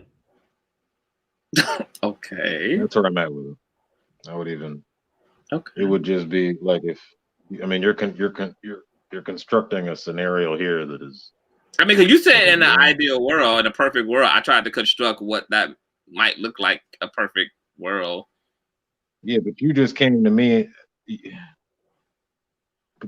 I'm like that wouldn't happen though. You know what I'm saying? Like, well, that's why it's a hypothetical. We are imagining here, being creative. I don't think so. Yeah, I don't know. You don't think so? No. I don't know. I don't Are you in know. the same place of BOLARIN? Are you willing to take yours back, or are you kind of over it? I mean, to be very, very honest, if I said I didn't want to, I'd be lying. Whether I would try to put more energy towards not. But I think I'd be lying to myself to say I wouldn't want to jump at the opportunity to be with someone I consider to be like my best friend again. So you know what I mean? I'd be lying. Plain and simple. I'd be lying. Because you know the problems that we did have mainly was just that we were finding it hard to express certain things to one another. So, you know, if she came back, I would only imagine in a perfect world, she'd be saying, "Oh, I realize I do love you," you know, and not that it would solve everything, but it would solve that problem that we had, you know. How long were y'all together? Yeah. We were only together for officially for like a year, but we were dating for almost 2 years. But since 2017, and we essentially been dealing with each other ever since. So, oh, y'all was in love, huh? I don't even anymore. At least I was. I'm just saying, like them, like those relationships sometimes that last like a year, like when it kind of just break off, it kind of like it's hard. It kind of like end. I don't know. I have no idea, but I'm just saying, like a year relationship, like that's a pretty long time to be. You know what I'm saying? Still have been dealing with the person, and you know, I broke down the story to him, like, you know, she broke up with me, and then she essentially never left. She would just keep coming back, and you know, and I would allow her because you'd be like, all right, let's hang out. And I'm not a petty person, so it would start like, oh, I'm starting this company. Do you know anyone who does graphic design? And she know I do. And I helped her make a design, and then that would be like, oh, we should hang out. And then, you know, it just kept snowballing, and we hanging out, and then, oh, I feel like you in a relationship. Then we stopped talking again. Then she would come back again after a break, like, you know what I mean? And she would just keep coming back. That's the worst. Yeah, that's the worst. Yeah. I was dealing with a girl that would kind of do that. Like she would just there's a word for it. It's avoidance, anxious avoidance, or something like that. Like when stuff would get difficult, they would just leave all of a sudden, block me, everything. You know what I'm saying? And I'm just sitting here cold, just waking up in cold sweats and whatnot. You know, and then all of a sudden she would come back. Yeah. You know what I'm saying? And I'm dealing. Yeah, I'm going through it right now. Almost kind of like, cause you know what I'm saying? Cause she done blocked me and shit. I don't know if she's gonna come out the blue. You know what I mean? One of them crazy. Yeah. And that's exactly what it was. Everything short of blocking, like we never blocked each other, you know, or anything like that. So that's what I was telling him. Every story I ever posted, after she would break up, she would see it. You know, like every story. And you know, it's like if you broke up with me, why you still checking for me in a way? Like, you know what I mean? But I don't know. So, how are y'all doing now? Where y'all at now? We stopped talking like in September, so it hasn't been that long. But so now we went back to not talking again, and that's been since September. So I haven't spoken to him since. Can I ask you how many times you've done the back and forth thing? How long have you been doing the back and forth thing? Since she broke up with me in 2018 until now. You know, but sometimes it's been long though. Like the break might have been like 8 months or something like that at one point, the longest, if I remember correctly. And then, you know, it would start very innocently, like, oh, you know, what's up kind of thing, or like, oh, I'm going to this concert. Do you want to go with me or something? I'd be like, and then, you know, then all of a sudden we'd be hanging out every, you know, it would pick up like nothing ever, like we didn't skip a beat, you know, it would pick right back up with every time. So then, but then as soon as we start getting, it's like a gravitational thing. We get close to each other and we just get close. We just hanging out with each other all the time, like 0 to 100. Then she'd be like, oh, I feel like I'm in a relationship, but that's not what I want. Then all of a sudden she'll just hit the brakes, you know, and with momentum, I fly through the window and she just stopped, like, you know what I mean? It's like I ain't have the seatbelt on, you know, and she just hit the brakes, and I'm like, whoa, you know what I mean? Awful. Yeah. So You know, yeah, a lot you know, of back. block her. Block her. Rip the Band-Aid off. She does not care about you, bro. She's using you for your attention and whatever else. You know what I'm saying? Yeah. You are in love with this woman. You love this woman, but she does not feel the same way about you. I want to believe that, you know, and that is hard. Like I've tried to block her before, you know. Wait. What if she does care, but she's just troubled? Oh well, that ain't got nothing to do with my boy. That ain't got shit to do with my boy. You know what I'm I'm gonna saying? be honest. Yeah. Out of all the things I've been through with my ex,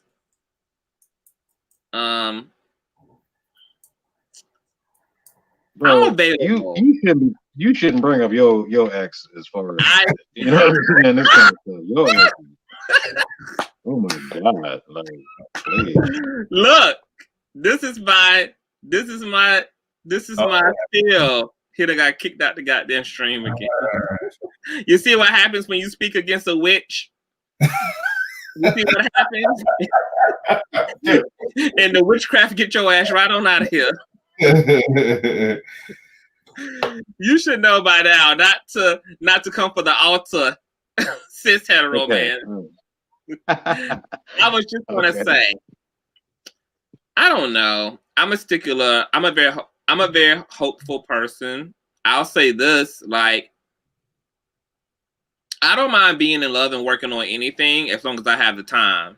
I mean, but if you show up ready and God already done like put me on the back of a horse with a real man, I mean, I'll throw you some bottled water and give you a prayer. But the masculine part of my brain also is just like, if somebody that I love came back into my life and in my heart I love them and I feel there's potential and I don't have nothing else to do, like I ain't got nothing else going on, what is the point of not what is the point of not attempting to work things out? It's not, I mean, I can see if you're like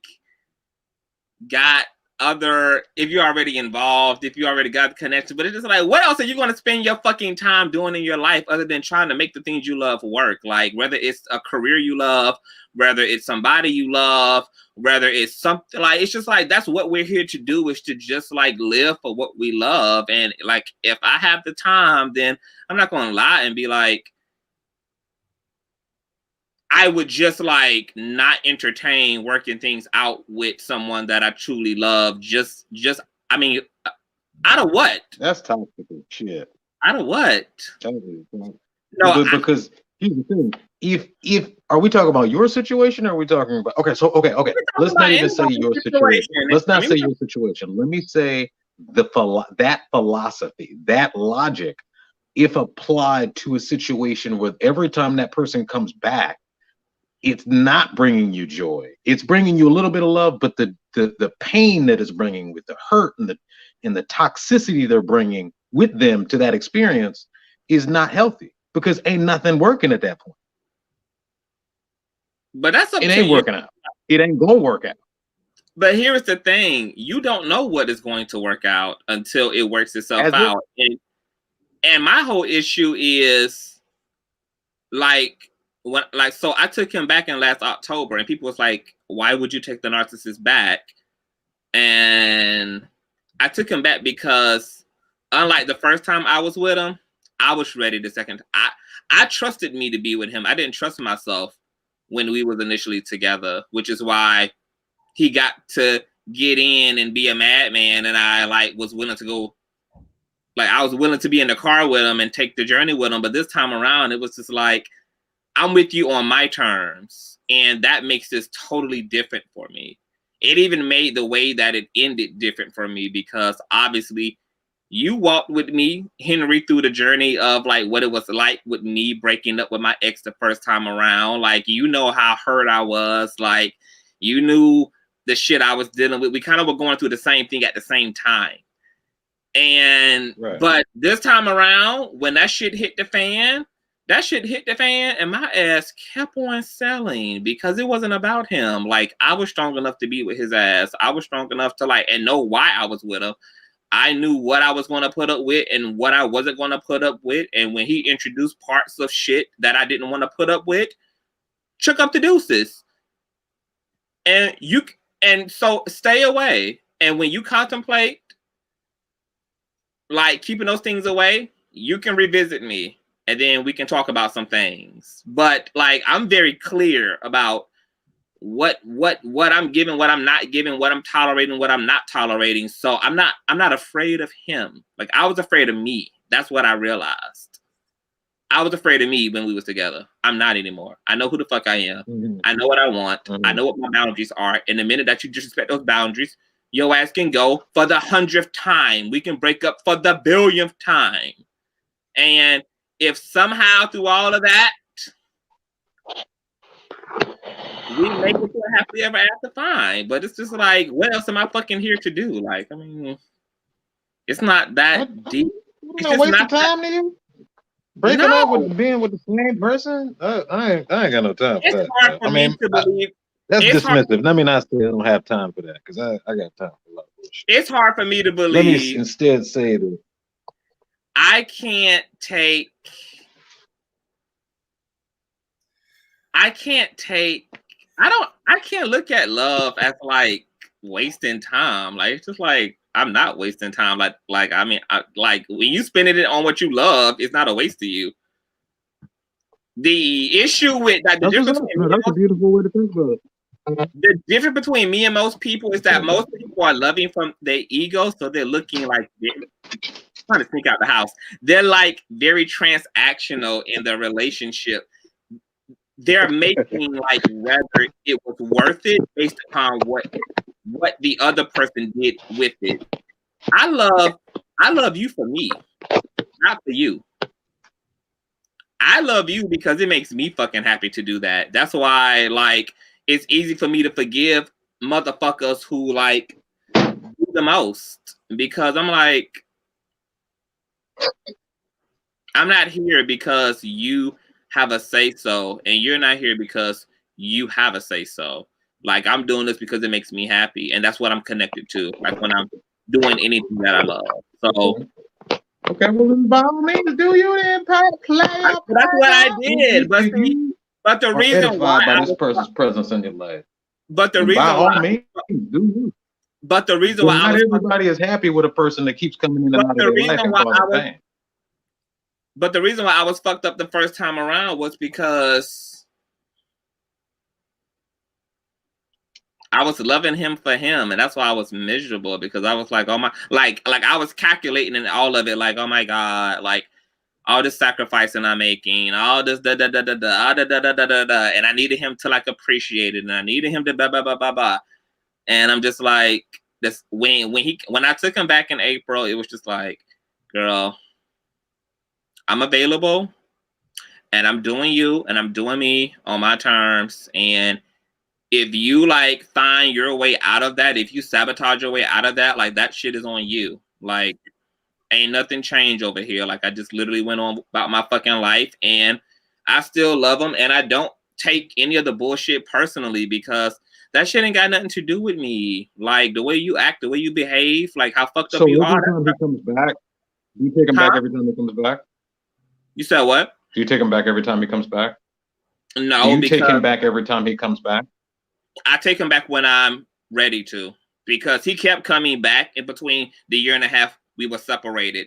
I opened the door in April after he pursued me for a year and a half, because I felt strong enough to do that.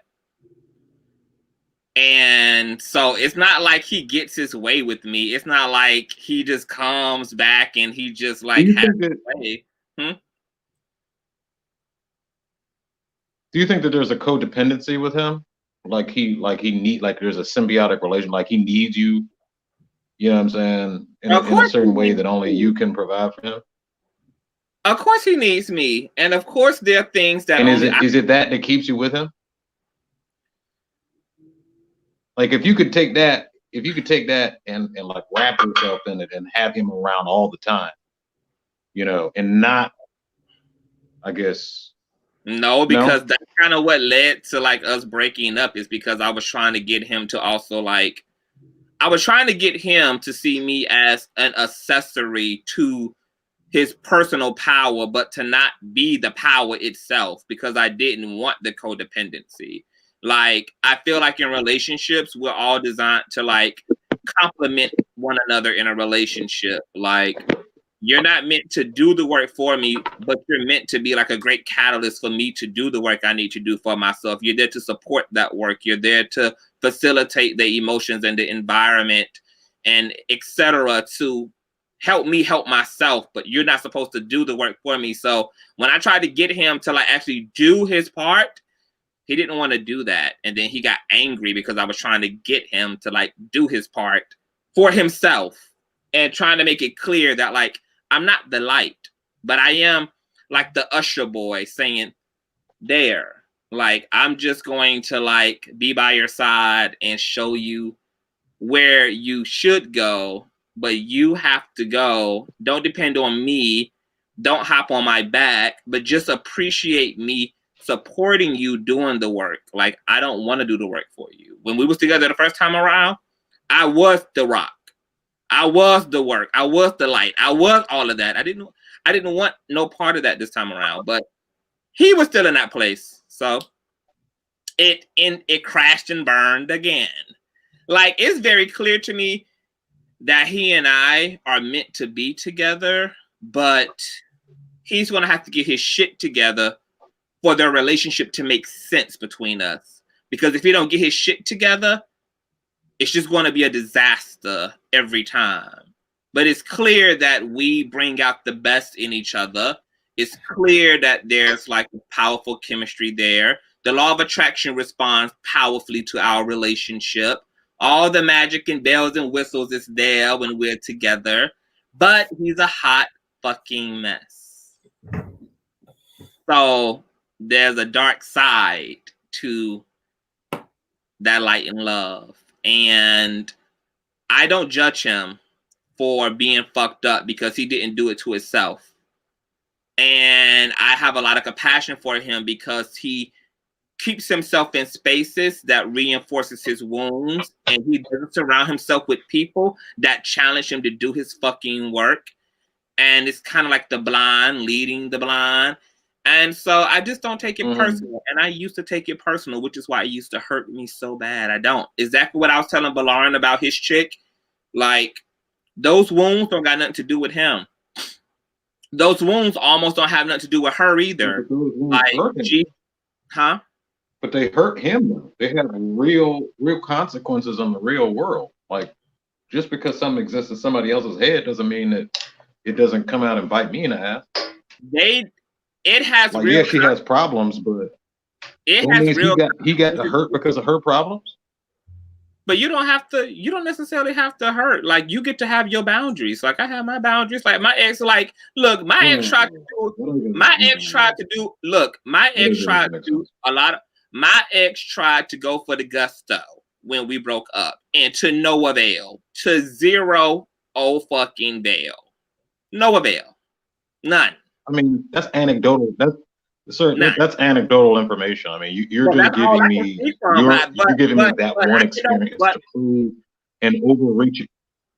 But I can only be anecdotal. You're giving me the idea to prove an overreaching point that hurt doesn't hurt. Hurt hurts. You know what I'm saying? And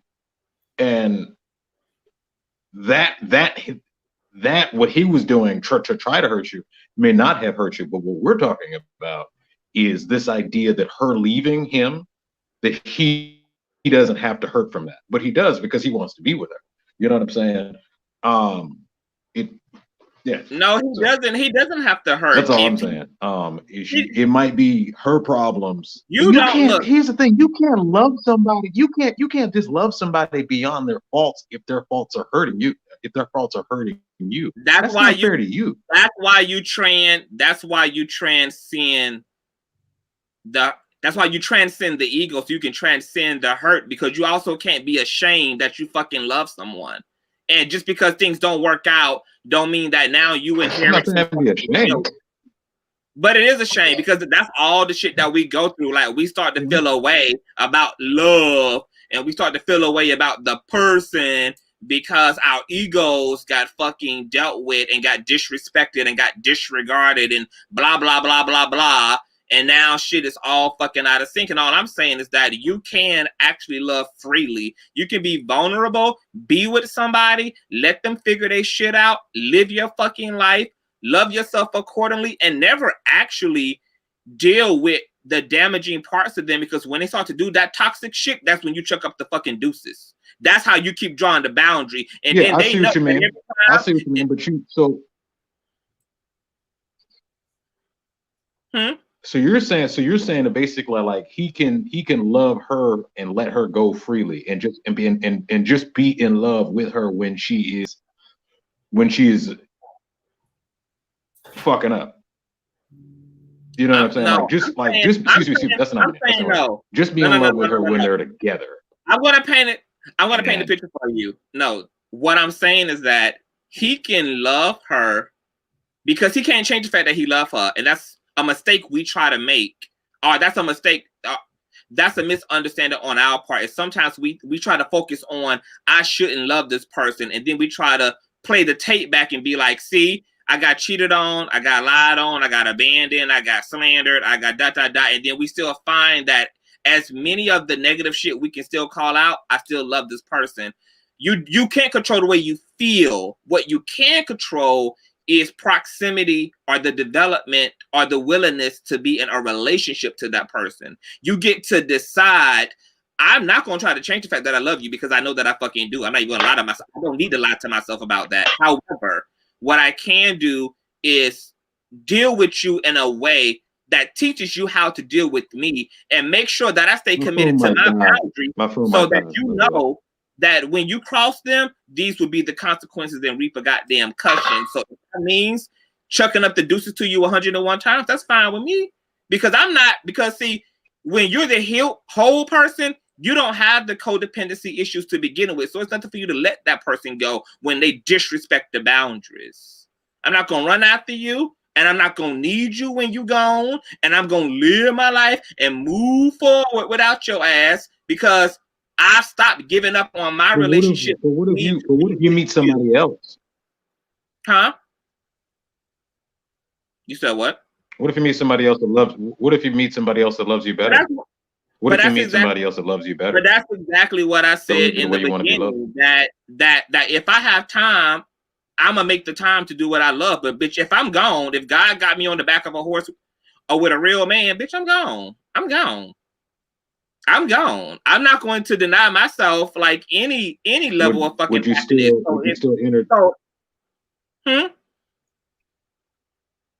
You said what? You don't think that person that you let linger for the longest time are gonna have power over you and gonna be able to kind of like be in your ear every now and again, like, hey baby, what's up? I miss you. It ain't no such thing. It ain't no such thing as power when it's no such. I want you to listen to me. There's no such thing as power over me when I'm the one deciding if I even open the door, when I'm the one deciding when I want the relationship, when I'm the one deciding. His presence influences your decision. Power. You don't have no power. Like just like he didn't have no, just like all him run. Yeah. He ran behind me for 1.5 years, and I dealt with him when I felt like it. Me, when I got good and ready, not when he was good and ready, because he been good and ready. When I got good and ready. Yeah, exactly. Absolutely. Yeah. So him being persistent influenced you to allow him back in your life. Because I already loved him. It wasn't nothing to influence. Maybe I chose the wrong word. Maybe it wasn't power. Yeah, I can't be influenced. I already love you. It ain't nothing to influence. Because the love ain't never went. And you wanted to talk to him. So right. I got you. All I'm saying is, I'm just having a conversation. I don't have a bottom line or anything. What I'm saying is that we don't know enough about loving. Like, we think that, like, I just don't ascribe to these ideas of like, oh, close the door and like, I don't know. Like, look, for me, I can forgive anything And I'm never going to like be ashamed of loving even the most fucked up of people, because them being fucked up don't got nothing to do with my love for them. Like if I fucking love you, I fucking love you. And I will study you and learn in what ways you are problematic for me. And then once again, that will be my emphasis to teach you how to treat me. And when those parts of you show up and you think it's okay to do the bullshit to me, that's when we're going to be breaking up again. Like, and if you keep pulling up on me and I keep taking you back and I got the time to let you pull up and I take you back, fine, because I'm only spending my time doing what the fuck I love anyway. But I'm not putting up with nothing I don't want to put up with, and I don't mind. Switch, like it's it's like a parent. You know that you're going to be raising this child from the time they come out of your womb to at least 18 years old. You know it's probably going to be a lot of ass whippings in between 0 and 18, because you're going to be raising and teaching your child accordingly. That's how I look at the people that I love. It's like, I'm not putting an expiration date on like the discipline. I'm going to teach you for the rest of your life how to deal with me. And if you keep getting it wrong, I'm going to chuck up the deuces when you do. And then if you pull up on me because you think you're stronger this time and you get it this time and you're willing to be healthy this time and you're willing to put in the work this time and I'm available, we can do it this time. And when you fuck up, chuck up the deuces all over again, because I got the time anyway. I ain't sitting here doing shit. Now pull up on me and I'm in a fucking relationship and I'm off with my boo. The door's closed, honey. God bless you. I wish you well. I hope that, you know, I get it how you live. Maybe we can be friends, maybe not, but the door is closed. But I just don't see the need for like all the in the middle. It's just like, I don't know. I've transcended something.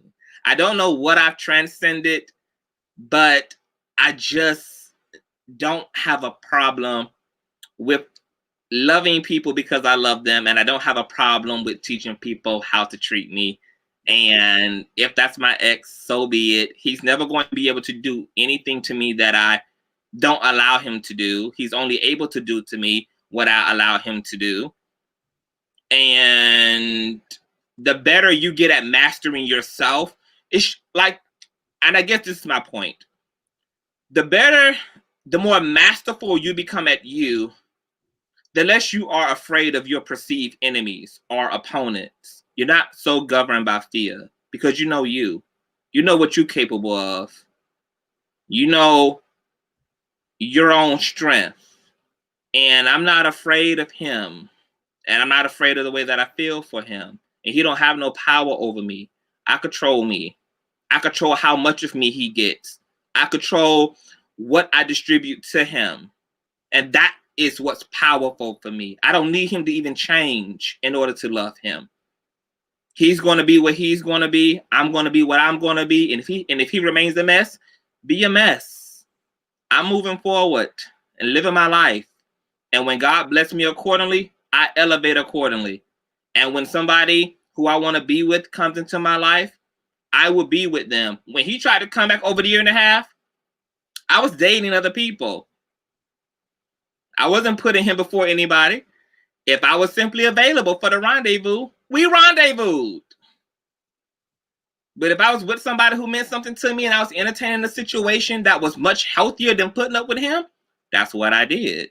I was present in my situation.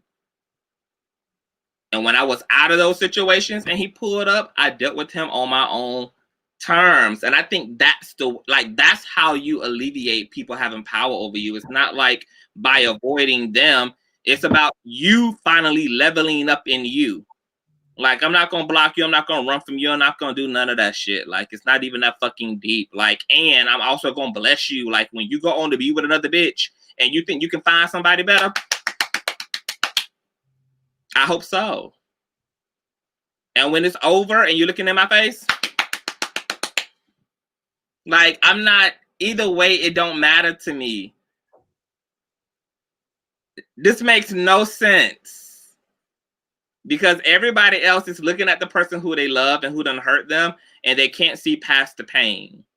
And so everything that they're doing by blocking the person, staying away from the person, being angry at the person is a way to try to convince them that they don't feel the way they feel, which is you love this person. And no amount of keeping a score is going to change that. No amount of telling yourself how nasty and abusive and crazy and silly and dumb the bitch was is going to change that. But we do try to change just that. And do we hate ourselves when we fucking can't. And we hate them because we can't. And I ain't in neither one of those positions. What are your thoughts, BOLARIN? I mean, because you over there and lie the fuck lie. I mean, I you know, I can't disagree with anything, if anything that you said. There's a lot of truth to what you mentioned. Nigga, you falling asleep. I mean, I was about to be like, yeah, it's time for me to go, but no, we have officially been here 4 hours, 3 hours and 59 minutes. We have been here for a while, but I'm not even gonna lie, the topic just exhausts me at some points. You know, I mean, not this topic, but the topic or my issue rather. You know, but no, I mean, I don't disagree. You know, it's I don't even have much to say. The goal is to surrender, not resist. Yeah. You're free when you surrender. When you're resisting, that shit takes a lot of energy to resist. I agree.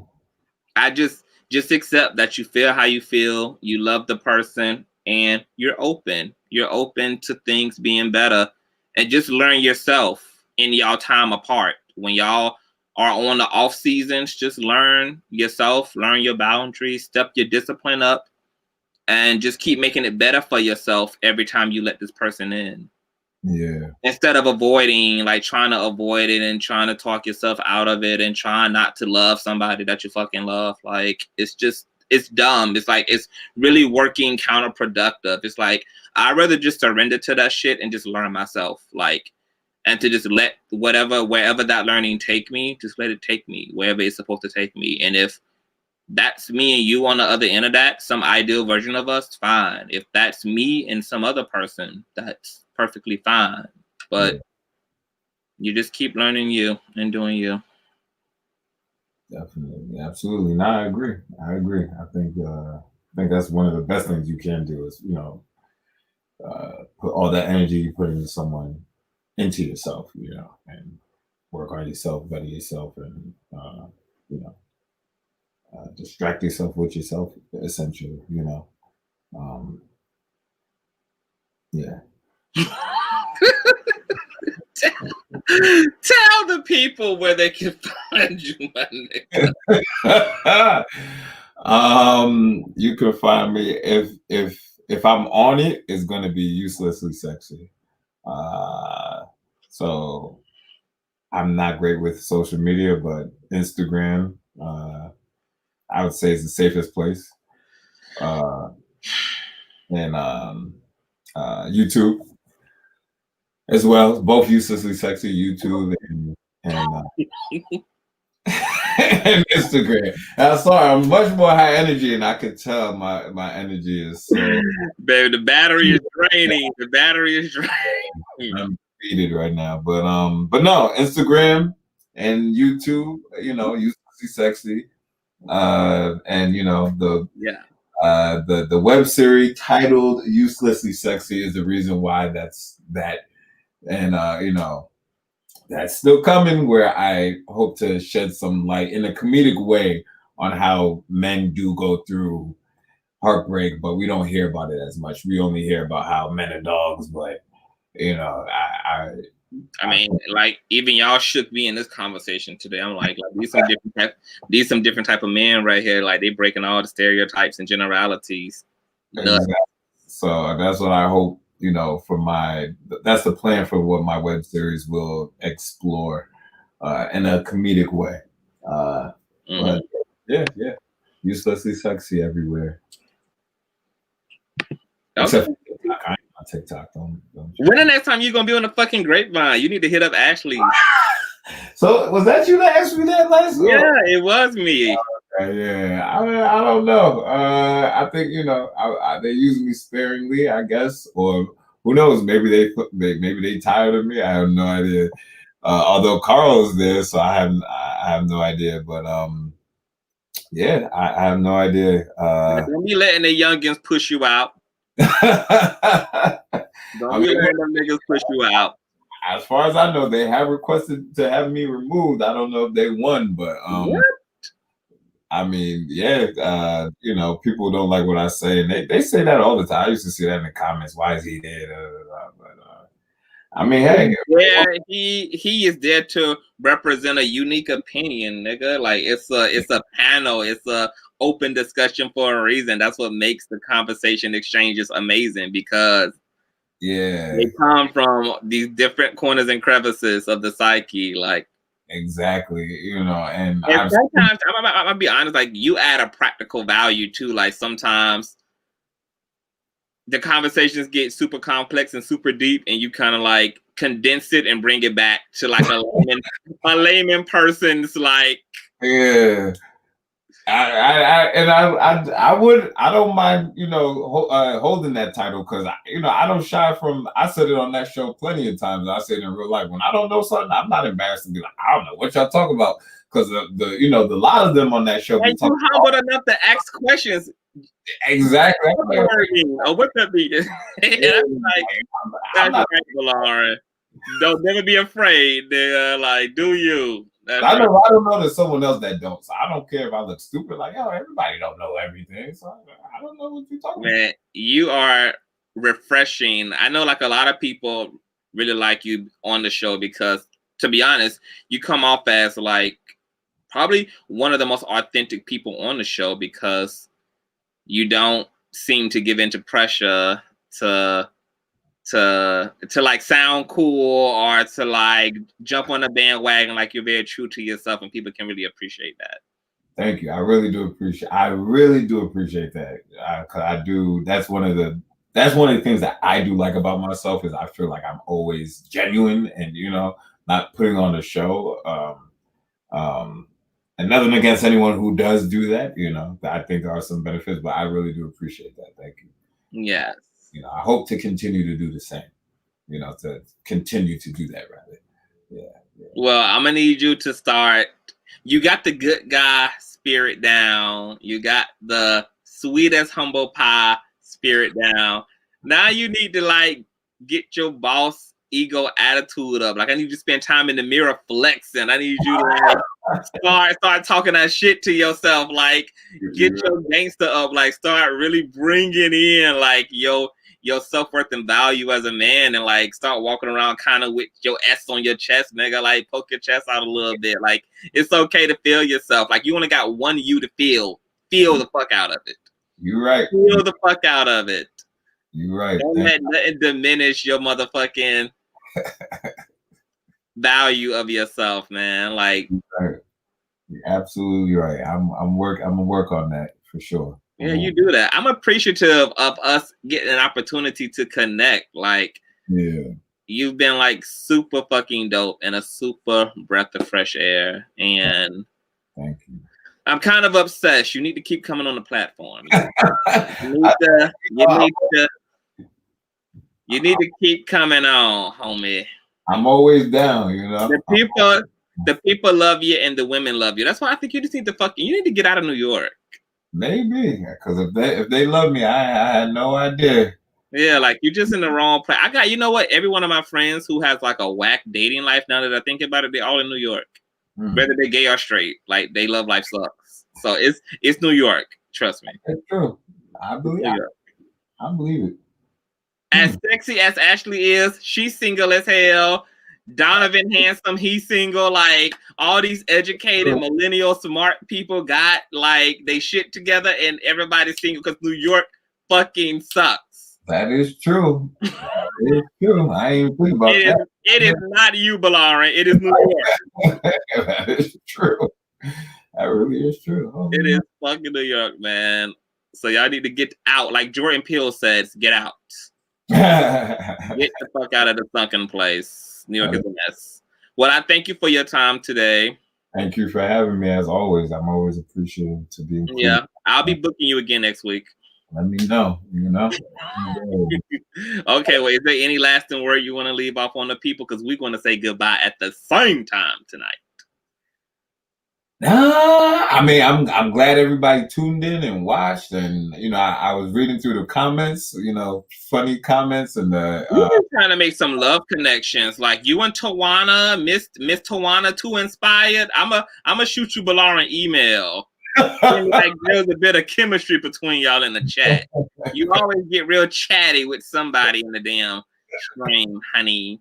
I like interacting with people, yeah. So it was fun. Okay. And I saw some of the things they was writing, and I took that into, you know, consideration. Some of the stuff that they said, I was taking it. So. We gonna figure it out. Like we gonna get you over this hump. We gonna get you over this hump.